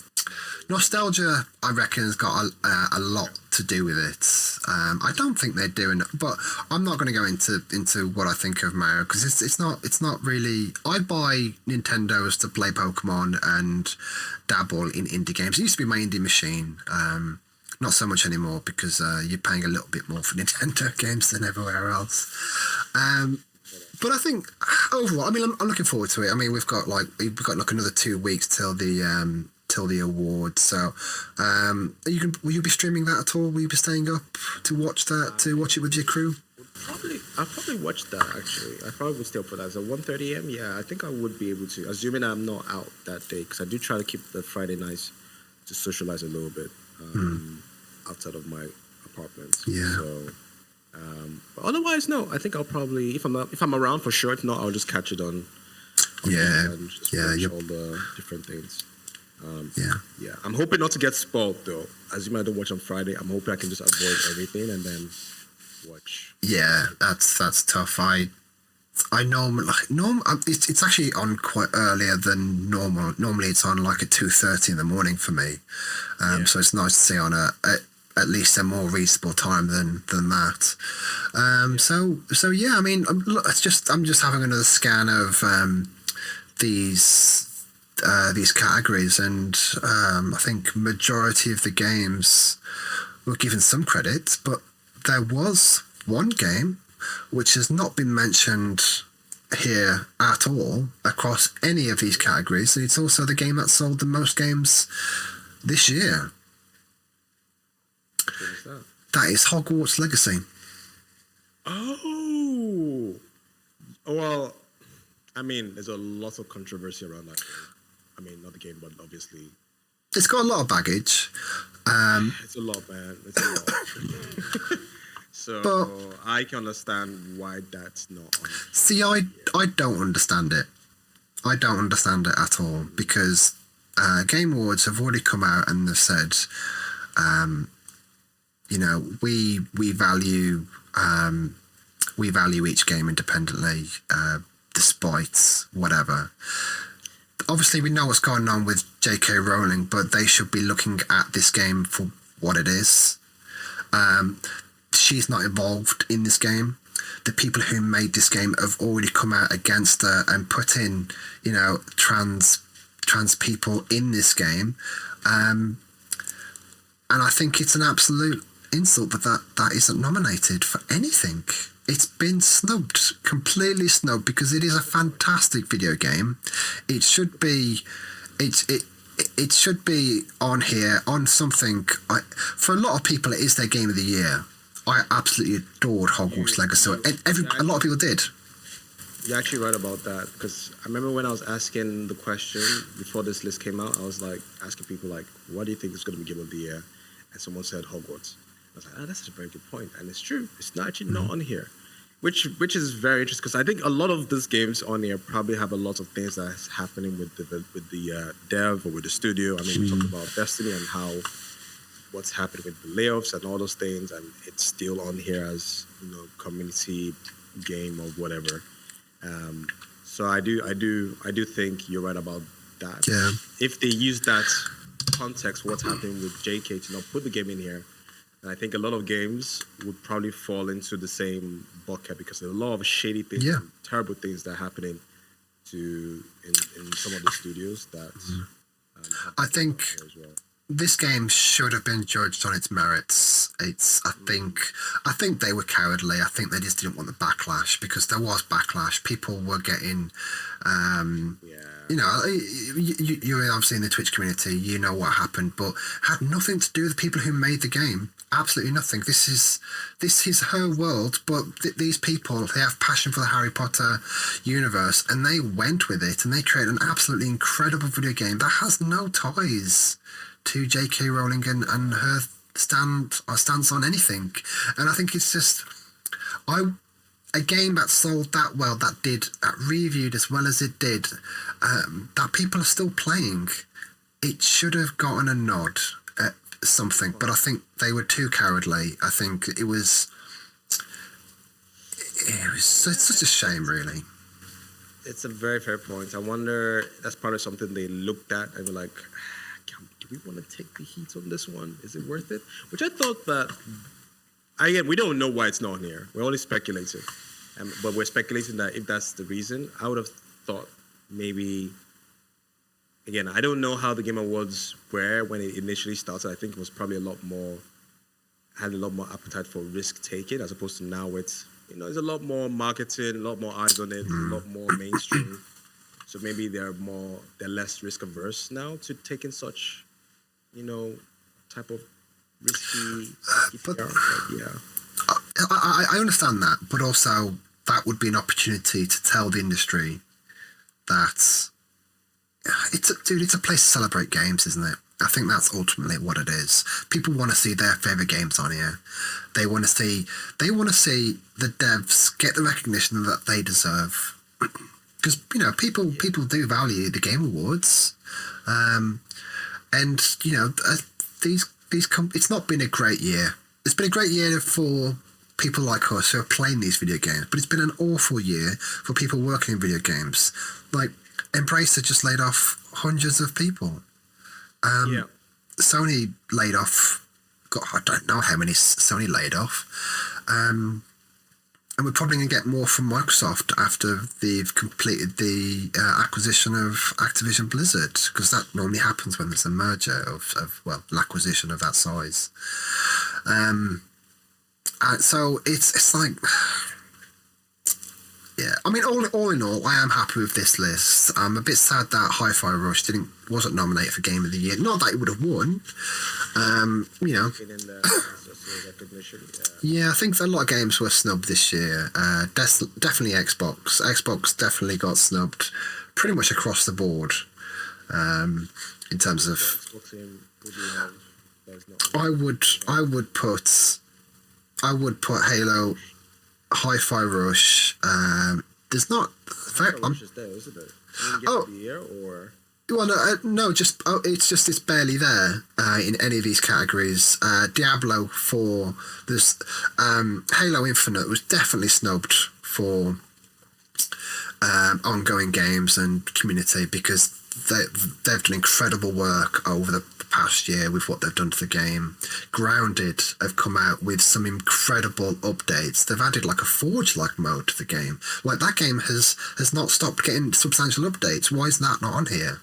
It's like, I feel like their approach, the people they choose work in the industry, or they cover the industry, and there's some YouTubers, but like, if they've got 150 people who don't play strategy games, well, what's the value in their opinion?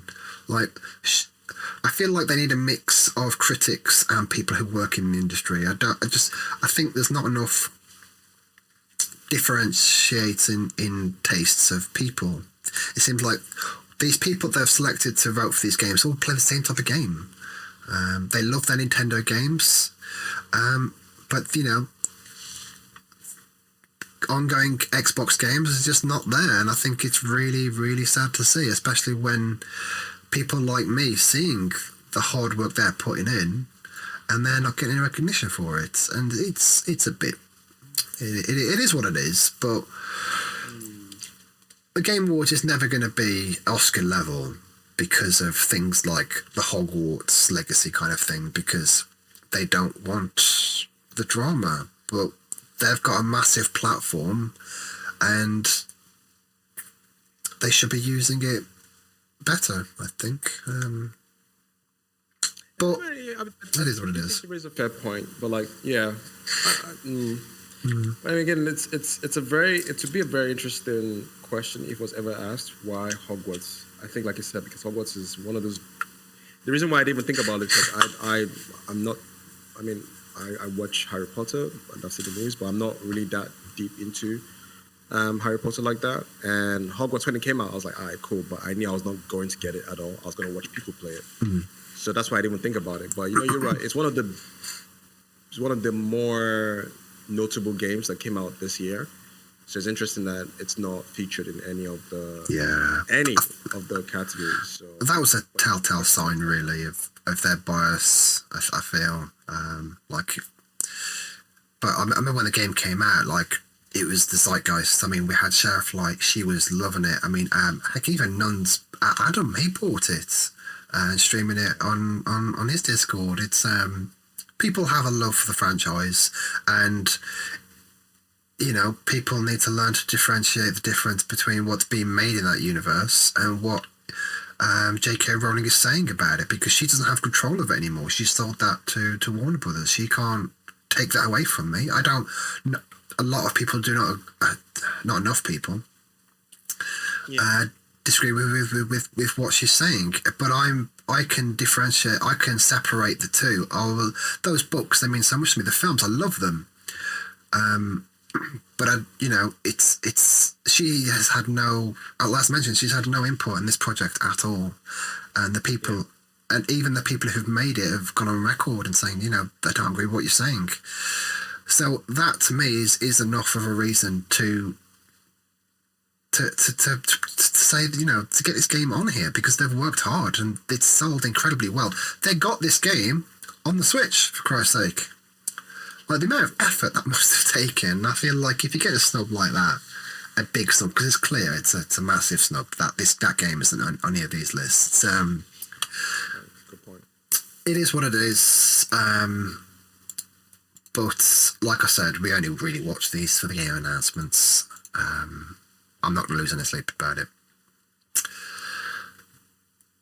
Any final thoughts on the Game Awards before we move on? No, I think I'm just curious to see. Like I said, I'm curious to see what happens. I'm very interested in the month of December because GTA 6 trailers coming. Oh, not GTA. I don't know what they're calling it now, but they're not calling it GTA 6. I'm curious to hear and just witness how this trailer is going to break the internet for. Oh mate, it's gonna Twitter's gonna break anyway because it's Twitter. It's going to be insane. So I think that plus again, a lot of things on here. I'm curious to see what wins what. But like you said, I'm also very interested to know what will be announced during the show as well. So no, looking forward to it. Yeah, it should be good. I mean, I've gone through, different thoughts and feelings about GTA because I went a bit sour on it when they went all in on online, and they cut the expansion. So I'm interested to see what this new game is. I hope to God it's like set in Vice City. Like, I would love that. Absolutely love that. But I think that's gonna. Different area. I would mind a different place, honestly. Yeah. I would mind a different. Could you imagine a Grand Theft Auto game that isn't set in like America? Well, like based on a setting in America. I was just thinking about that. Like, I think that would be very different. But I'm not sure if people will gravitate towards it. But then again, I think if done well, it could really bring a lot of interesting like interactions with that new environment. I feel like, it would be a shocker though. It'd be a shocker because people are expecting the typical, similar. I mean, that's what we'll get because there was that leak earlier on in the year, wasn't there, where we did see like in progress gameplay, and it does look like they're going back to a more modern era. But I liked Vice City so much. I love the aesthetic that I'd like that to happen. But so that's gonna. Well, I'm definitely looking forward to that. But let's move on. 10 years ago today, the 22nd of that's tomorrow. This week in gaming, 22nd of November 2013, which I think might have been around the release of the original Xbox One. I'm pretty sure this was a launch title. Rise, Son of Rome released. Did you play this game? No, which I kind of really feel bad for because that came out with the Xbox. It launched off the Xbox One with the Kinect. It had to Kinect integration. Yeah, I remember now. Where you could I was really bummed I never got to play this. I got opportunities to play it, but I never. I don't know why. So, never happened.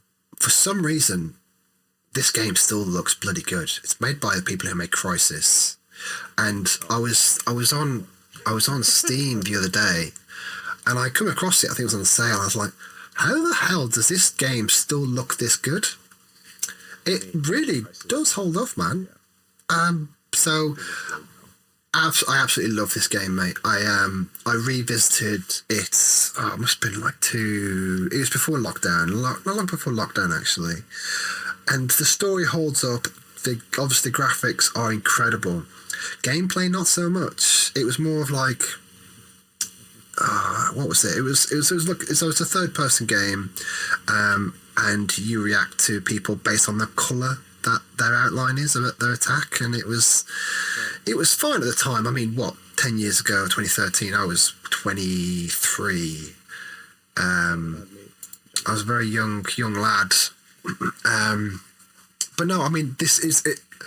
I think this game was treated poorly due to the release of the Xbox One and the whole drama surrounding the Xbox One, with it's always online, it's Kinect being packed in, and it's such a shame because this game was special, and it's absolute travesty that didn't get a sequel, because I think Crytek, they struggled for a bit after they released this game. They struggled for a long while. Even now, they're not on the same level as what they were when they released Crysis. But yeah, that's 10 years, man. That is 10 years ago. They released Hunt Showdown, by the way. They did, which is still doing very well. Doing well, Yeah. I tried to never to understand that game because I always get done. Well, when we started playing it, we played on console, didn't we? And that was at 30 frames per second, and it didn't really play that well. But then we did buy it on PC, and we were still shit at it. True. But I love the idea of it. I love the whole extraction idea of it, and with the PvE elements. But I just want another Crysis from them, really. That'd be nice. That's what's Crysis 4, right? Yeah. Crysis 4 isn't out yet. They announced it, but it's not out yet. No. Oh, they announced it. Oh, okay. Yeah. So we'll see.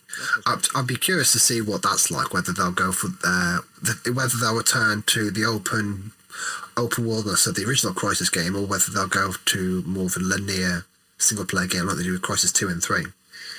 Either way. I wonder if my PC can run Crysis 3. Let's check that out. Yeah. Nice. For me, I am going way back to one of the classical Sega iconic games. Actually, just an iconic character.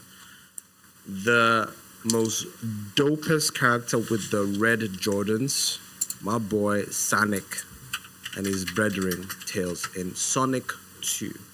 This was done on the Sega Genesis as of November 1992 on the 24th, which is about what, like 24 years ago, I think. 20 years ago. It's a long time ago. Let's go down. Long time ago. 28 years ago. So yeah. So Sonic. I played. This was I think Sonic 2 was my first Sonic. I didn't play Sonic 1. Sonic 2 was the first one I played, and then followed by Sonic 3. And I loved Sonic 2, man, because you got Tails there that could help you. So this was like multiplayer. If someone could play as Tails, which is great. Or you could have, I think some parts AI would help you. I think I can't remember now. But Sonic as a game, I don't know if you played a lot of Sonic back then. If you played on the Sega. I didn't play it when it came. No, I didn't actually. My first Sonic game was on. What was the handheld they did? The Sega handheld. Crap. So it would be whatever Sonic game launched on that. That was my first Sonic game, and I remember. Game Gear, that sounds about right. I remember it took 4 AA batteries, and it wouldn't even last. It wouldn't last at all. But that was a hand-me-down. So even then, that game was already quite old when I had it. But yeah, it wasn't until many years later that I played Sonic the Hedgehog 2. I was telling you before the stream that I added it to my mini SNES, and it's a classic. I mean, I've always liked these 2D Sonic games. To be honest, I've got more passion for Sonic than I do for Mario. I remember the last big one I was excited for was Sonic Generations, because they brought old Sonic and new Sonic. They mixed 2D with 3D, and I absolutely adored that game. That came out for the 360. Heck, even my brother was into Sonic. He bought the Dreamcast just for Sonic Adventure. That was a 3D game, and that was baller, man. That was baller. But you know what? I didn't even know you had that much of a history with Sonic, to be honest. Because Do you still play? Do you play any of the modern Sonic games? No, I know the last Sonic was is really it's meant to be really good. I think a lot of people say that it's a great game, and I think the soundtrack from it is fantastic apparently. But no, I haven't played more. I haven't played any of the recent ones. Because Sonic was meant to be Sega's answer to Mario. Yeah. That was what it was meant to be, and it's such a shame that seeing the career of Sonic now is now on Smash Bros as a playable character. It's still making it still has a pretty strong cult following. With the newer games that are coming out, which like I said are good, but Nintendo, think of Mario, and I think Sega went on a different path in terms of what they wanted to focus on. It's such a shame that Sonic didn't really sort of get to the same stature. No, I didn't. It's funny because they released, I think that they released the new Sonic Superstars the same week as Mario, or the same month as Mario Wonder. I was like, well, that's not a good idea. But like, a lot of people they've got a lot of nostalgia for Sonic. Like I bought Sonic Mania for Switch in 2017. I want to say, was it later than that? I can't remember. And I love those games. I especially love playing as Knuckles. But yeah, man, in fact, Sonic Generations came out in 2011. Wow, I feel old. But like, I don't know. I dabble with Sonic games. I saw Sonic Origins came out last year. I've been meaning to get that. That's more of my kind of Sonic game, because you got two Sonic fans, haven't you? You got the old 2D fans, you got the 3D fans, and depends on what your preference is, really. I think that's why I love Generator so much, because it was a blend of the two. Yeah. But yeah, Sonic, happy birthday! I know this is what games came out this week, but I like giving these games like a happy birthday message, because it feels like it's their birthday. So yeah, Sonic. I was 2 years old. I was 2 years old when that came out. When it came out. Yeah, we are old people. So that was this week in gaming, and it was actually quite a notable week. As we did look through it, we saw that the 360 release this week. 20 years ago.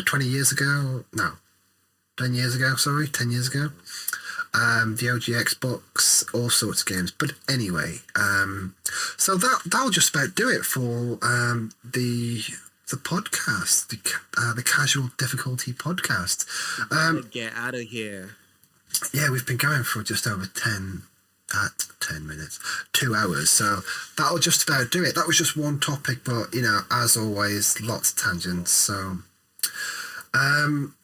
so that was us. Thank you very much for watching the show. You can find us on our socials. I'll put it all in the description below. Before we get out of here, Femi, is there any announcements? You're back streaming? Nothing. Doing my thing. Nothing. Just doing your thing. Majors coming up. We are bringing back the game shows that we do next year. So those of you that are big fans of the game show, we'll be back again next year because we're getting ready for that, holiday break. Yeah. So people are like either going out, spending time with family. So we just Christmas shopping, the whole thing. Yeah.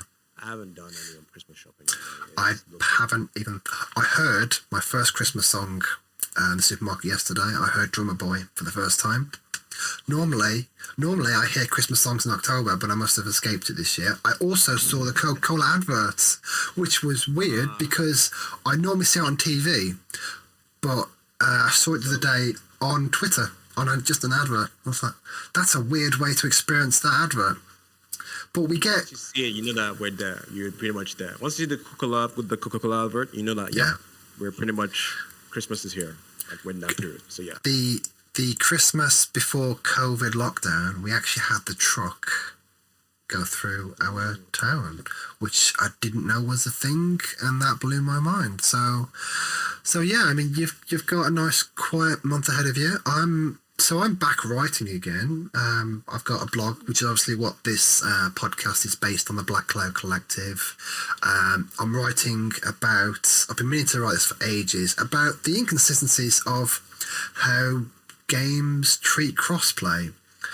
because it seems it's like the Wild West out there. I was talking to a friend about it. It's like everyone's doing it different. So you know, I'll be looking in to see what other games do and how I perceive it should be done, because we've all got an opinion. But that will be it for the Casual Difficulty podcast. Thank you again. We'll be back. We'll probably be back to it in a couple of weeks. And that's it. That's us. Thank you very much, and we'll see you next time.